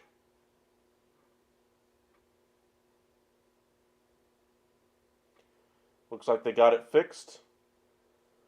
Padres bullpen tonight, 3 innings, 1 hit, no earned, and 3 walks, 4 strikeouts. Suffice to say, very good production out of that bullpen once again. Hader looking to lock it down here in the ninth. 1-0 count here to Trace Thompson.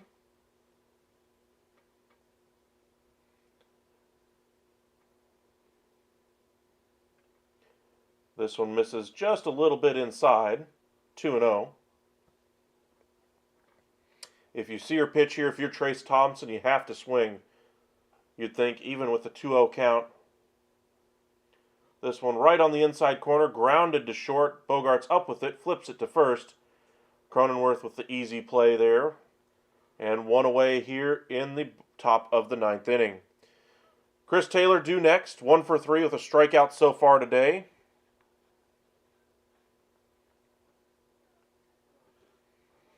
Hader missing with his location once again, 1-0. Love the mascot for the Padres is literally a friar. For those of you who aren't sure what a friar is, why they call the San Diego Padres the Friars, think of them like think of Robin Hood and stuff like that, Friar Tuck, etc. This one's hard hit ball, high fly ball out into left field.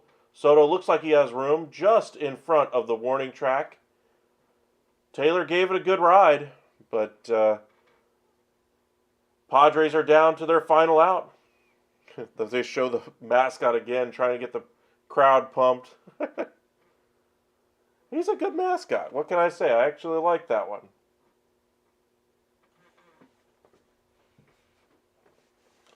Mookie Betts in his career 0 for 4 versus Josh Hader with a strikeout, and yet another first pitch ball from Hader.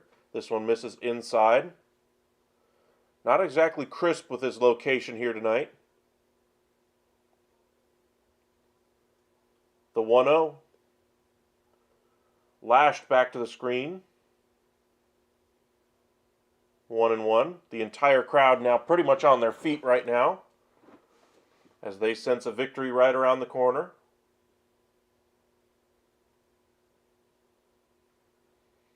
The 1-1.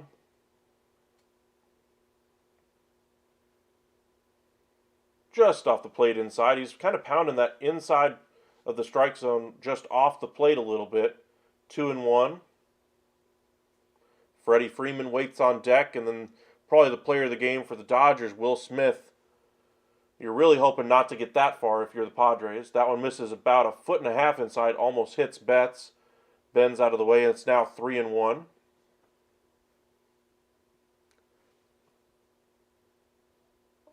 The set by Hader.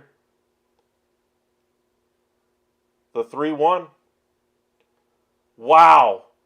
What a swing by Mookie Betts. This one's lifted into deep left center field and gone.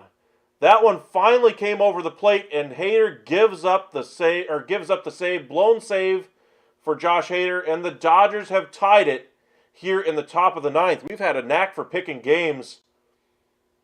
Wow.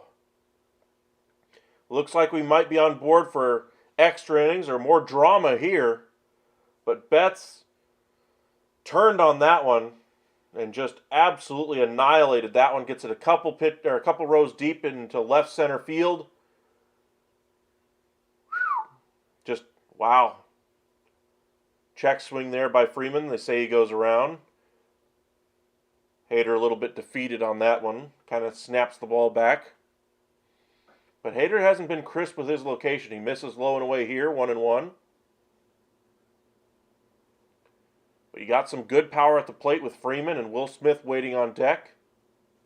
Again, this team goes as good as that top of that lineup goes. This one's lifted into left, ranging over is Soto, and a couple of steps in front of the warning track, and Soto makes the catch again. But the damage is done. Mookie Betts comes through with a game-tying home run and a blown save for Josh Hader. To the bottom of the ninth we go, 2-2. Dodgers not giving up quietly. It'll be Kim, who's 2 for 3 on the day, followed by Sullivan and Grisham here in the bottom of the ninth. Welcome in Now You See Me. Appreciate you guys for joining us. Got about 30 of y'all right now. Right now, just because we're going to the bottom of the ninth, I'm going to go ahead and say Padres, even though they got the 7, 8, 9 in the lineup coming up. Curious to see what pitcher they go with for LA. If they're going to go with a setup guy or if they're going to go with their closer.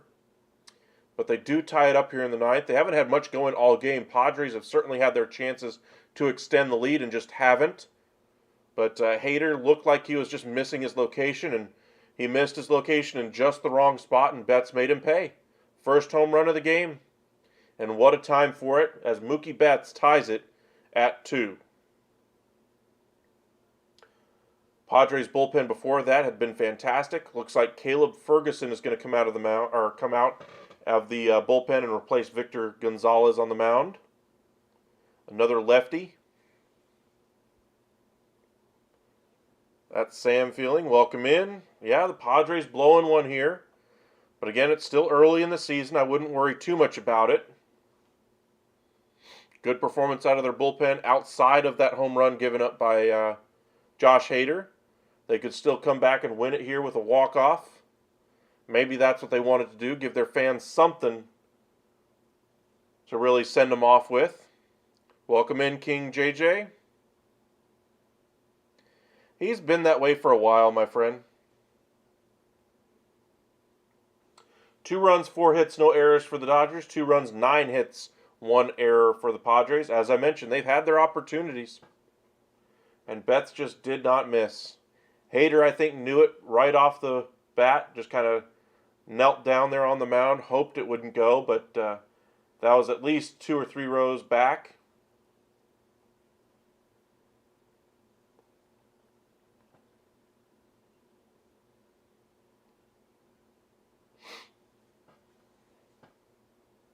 Looks like we're just about ready here in the bottom of the ninth. Ferguson, the lefty, on the mound.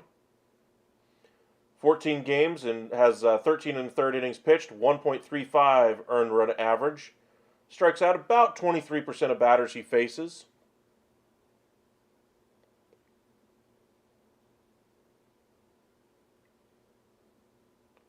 This one misses low and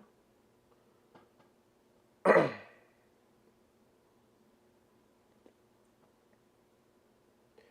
As long as Trent doesn't get a chance to strike out with 2 outs, well, he's got a chance to do that here. I mean, he's the 3rd batter in the inning, so I guess if you're worried about it happening again, I guess your name's kind of apropos, that same feeling if it happens again. Kim kind of pops this one out over second base. This time Vargas handles it effectively, 1 away. Kim now 2 for 4. It'll be up to Sullivan.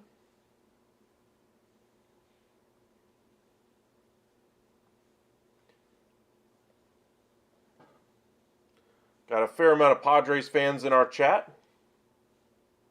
But Mookie Betts making them all stick around a little longer after that home run to tie it in the top of the ninth. First pitch here to Sullivan. Nice off-speed pitch, catches the corner up and in. 0-1. Swing and a miss at that fastball. Quickly ahead, 0-2. Ferguson's off to a nice start here in the bottom of the ninth.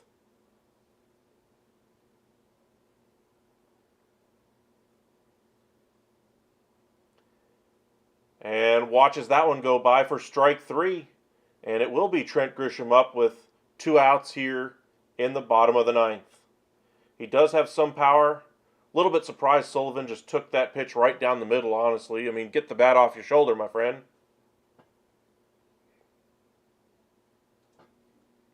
Completely buckled him on that one.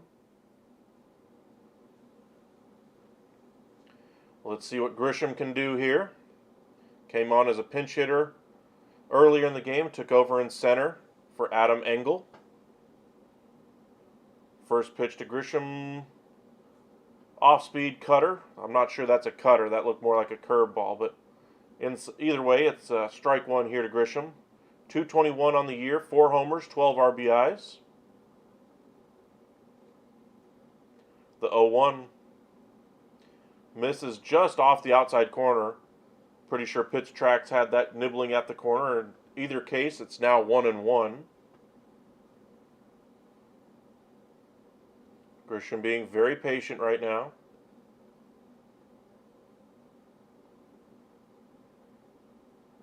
Fastball away, misses location badly. I don't think he wanted to throw it there either. 2-1.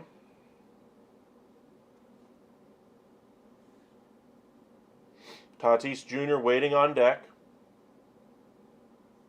The 2-1. Right at the top of the zone, called a strike. Grisham has a word for the home plate umpire, says it was right there.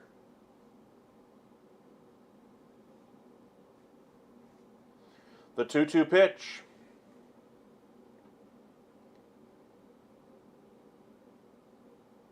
Swing and a miss. He chased that one, and he goes down swinging. Ouch. Good pitching there by Ferguson, just able to kind of toy with the strike zone a little bit, and finally gets Trent to offer at one outside of the zone, and that's good for a strikeout. It'll be up to the Dodgers here in the top of the 10th, the second extra inning game of the day for us. It'll be Smith, Muncy, and Bush up for the Dodgers in the 10th.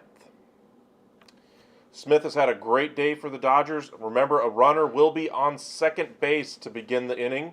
Freddie Freeman will be out there as the Manfred Man, as we call it.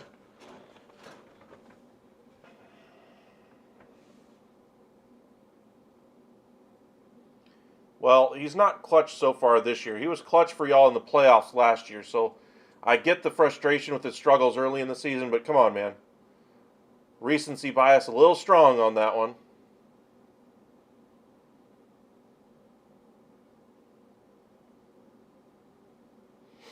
It's a 162-game regular season. Which game would you rather have him clutch in? Playoffs or in the regular season? He was clutch in the playoffs.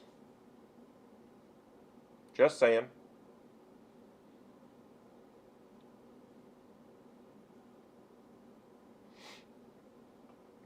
Looks like they're going to go with Honeywell. Hader is done after his one inning of work. A little bit surprised that they're not going to try to go 2 innings with him. He's done it multiple times in his career, but over the last few, not so often. But his pitch count was not that dramatically high. Will Smith has a couple of doubles in the game, a walk as well, an RBI. Honestly, at this point, I'd probably either walk Smith here to face Muncy, or I try to go around the edge, or I try to not throw anything good to Will Smith. I don't want him hitting one, into a gap and getting another runner in scoring position with a run in already. I think the key here is try to mitigate the damage if you give something up to Will Smith. If you give up a walk, so be it.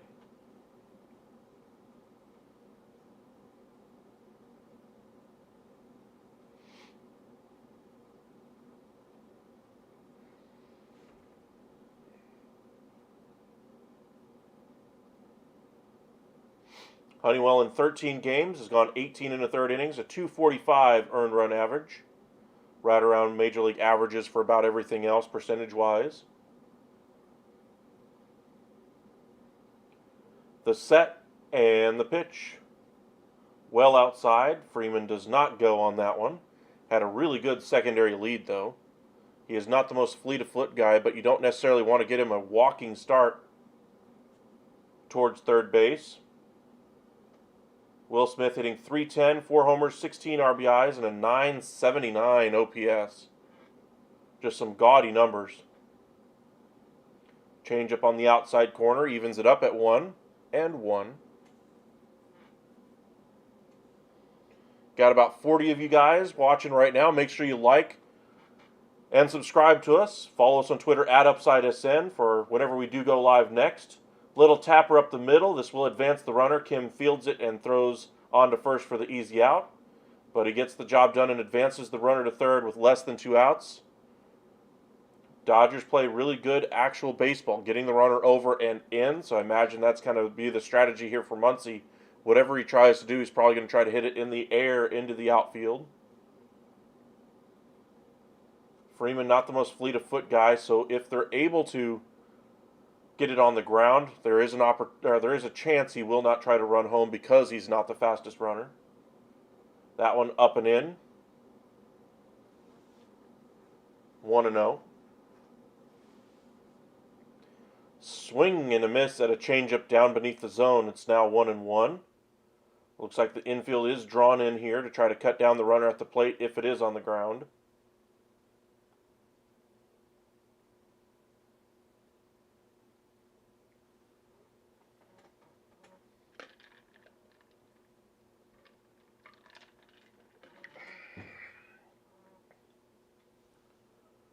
Two-two our score in the top of the 10th. Freddie Freeman 90 feet away. Honeywell set and the pitch. Right on the inside corner. Muncy taking that one. Unhappy with that call, and it's 1-2. He does have a great eye, but I think it just, and I mean just, nibbled the corner.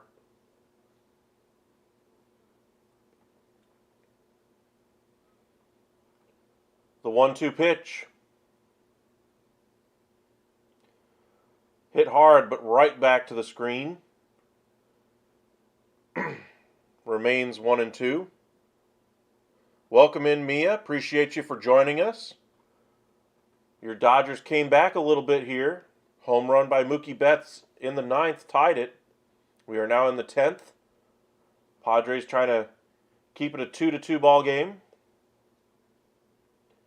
That one misses north of the zone, 2-2.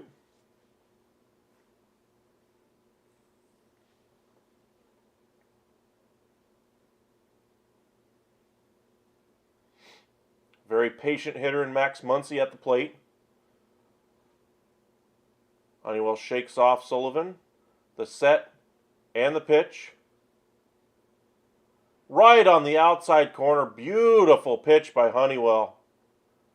I love how Sullivan was literally like pointing down. Whatever you do, throw it down. Don't care what you throw it down. Don't get it up. This one got a little bit higher than I think Sullivan was hoping for it, but it's right on the outside corner and locks up Max Muncy for the second out of the inning. That was a big out. Michael Busch up next. There's a strike pretty much in the same spot, 0-1. If they learned anything from that last at-bat that he had, challenging him here in a tough spot really might be the best way to go. Not necessarily trying to entice him to swing at pitches outside the zone, but just put the pressure on Busch to make the contact. That one misses in the dirt, 1-1.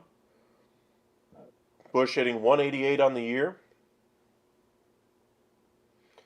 Very highly regarded prospect for the Dodgers. Gets a base hit here. I'm sure he's going to get a lot more playing time. Who do I think is going to win? I still lean the Padres just because of the situation in the game. The 1-1 lifted foul down the third base line. About 15 rows out of play. And it's now 1-2.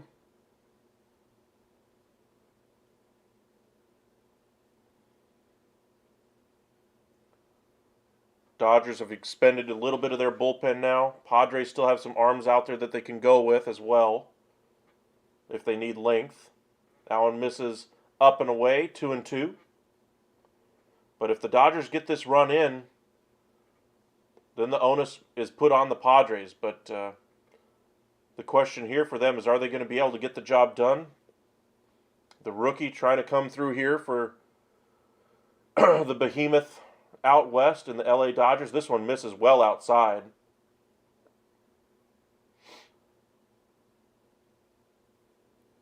Bogarts says a few words to his pitcher out there. Tell him to settle down and just throw a strike.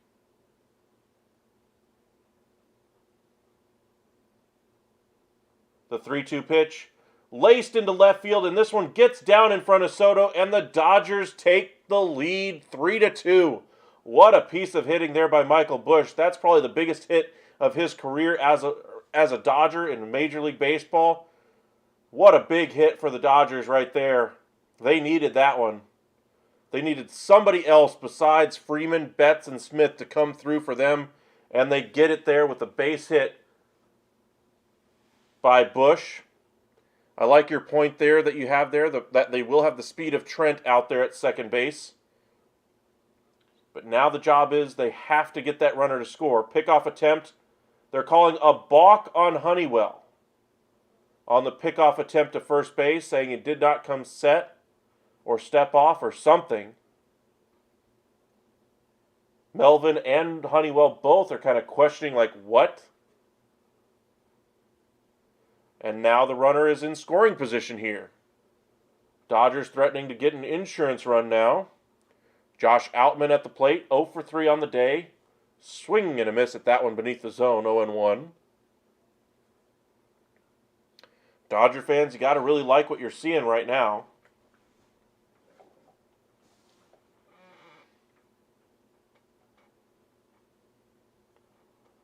The 0-1 lifted high in the air down the right field line. Will this get out? It will! Home run! Josh Outman. 5-2 Dodgers. Or James Outman. Sorry, I've been mispronouncing his name, or saying his name wrong. What a home run. I guess he wanted me to say his name right. James Outman gets the job done. His first hit of the game, about 5 rows back. 96 miles an hour off the bat, 342 feet out to right field, and it's now a 3-run lead for the LA Dodgers. Wow. That's got to be game, though, I would think. Padres spoiled their chances earlier in the game, and then the Dodgers bats here in the 9th and 10th finally coming alive. Dodgers say, not so fast. You aren't taking this division quite yet. Sorry, C. Padres don't suck. They still got a good team. This is a May ball game in the regular season. Come on now. Are we so quick to forget what happened in the postseason?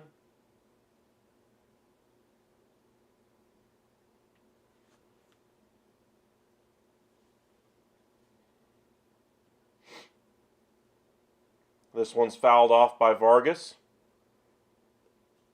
1-2.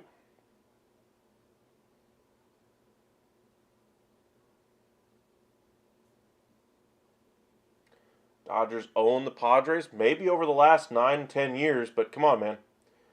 I would say right now both the starting rotation and the lineup are better for the Padres right now.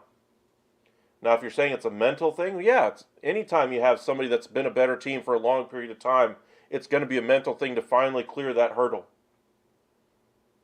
And we're talking about a game in May. Nice strikeout there by Honeywell, but a little too late there. The damage has been done. We'll see what they ultimately do. The Dodgers get the 3 runs across the board here in the 10th. Score 4 runs in the last 2 innings. And we go to the bottom of the 10th. It'll be Tatis, Machado, and Soto for the Padres. This will be their chance.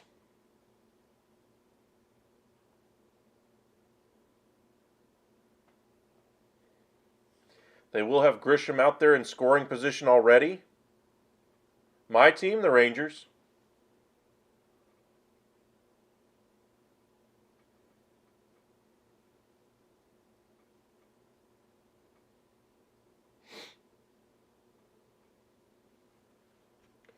Tatis Jr. 1 for 4 with that double back in the first inning. Hit the ball well twice off of Urias after that, but both were squashed anyway by Max Muncy. Machado was 3 for 3 until he was finally retired for the first time in the ball game. He's now 3 for 4 in the game. Evan Phillips, the closer, has come on for the Dodgers. Looks like after the first period, the Dallas Stars and Seattle Kraken are scoreless as they go to first intermission anyway. Evan Phillips really took over that closer role last year for the Dodgers and has been really successful in that role ever since taking it. What, the Stars and Kraken game? I believe it's on TNT if I remember correctly. I'll be watching that as soon as this one's over. But I'm watching Sunday Night Baseball on ESPN.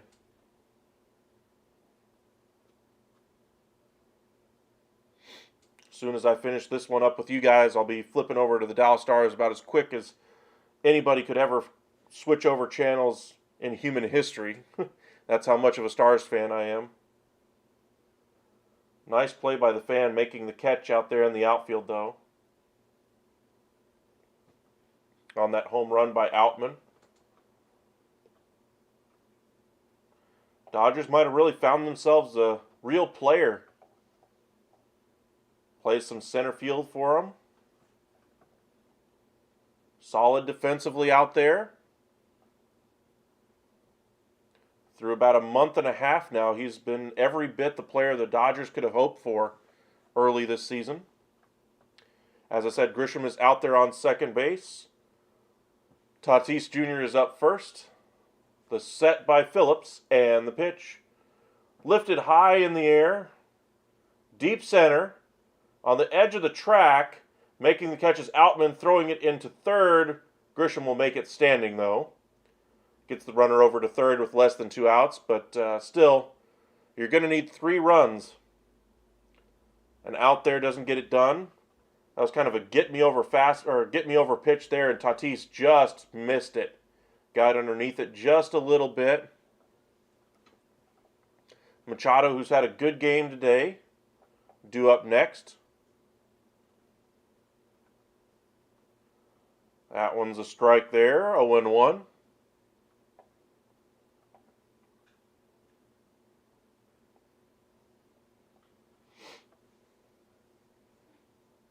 Machado signed that long-term extension before the season.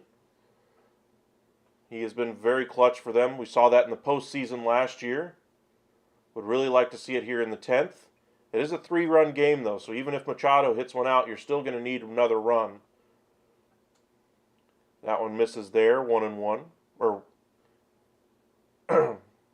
1-2, excuse me. Juan Soto waits on deck. Xander Bogaerts, they'd really like to get it that far.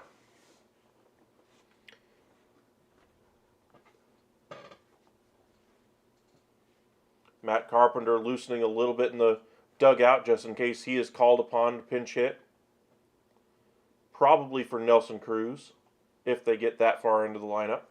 Machado swings and misses at that pitch on the outside corner. Great pitch there by Phillips. And the Dodgers are 1 out away.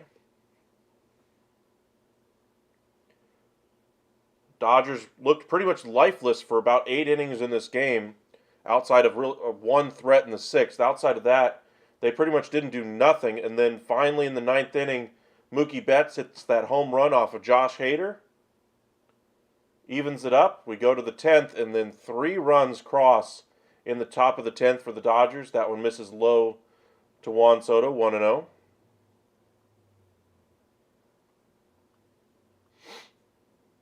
The set by Phillips and the pitch. Nice one on the outer half of the plate, 1-1.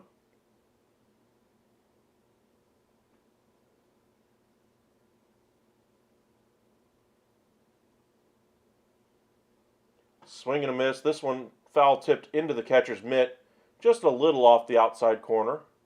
Soto calls time here. It'll be 1-2. Padres down to their final strike.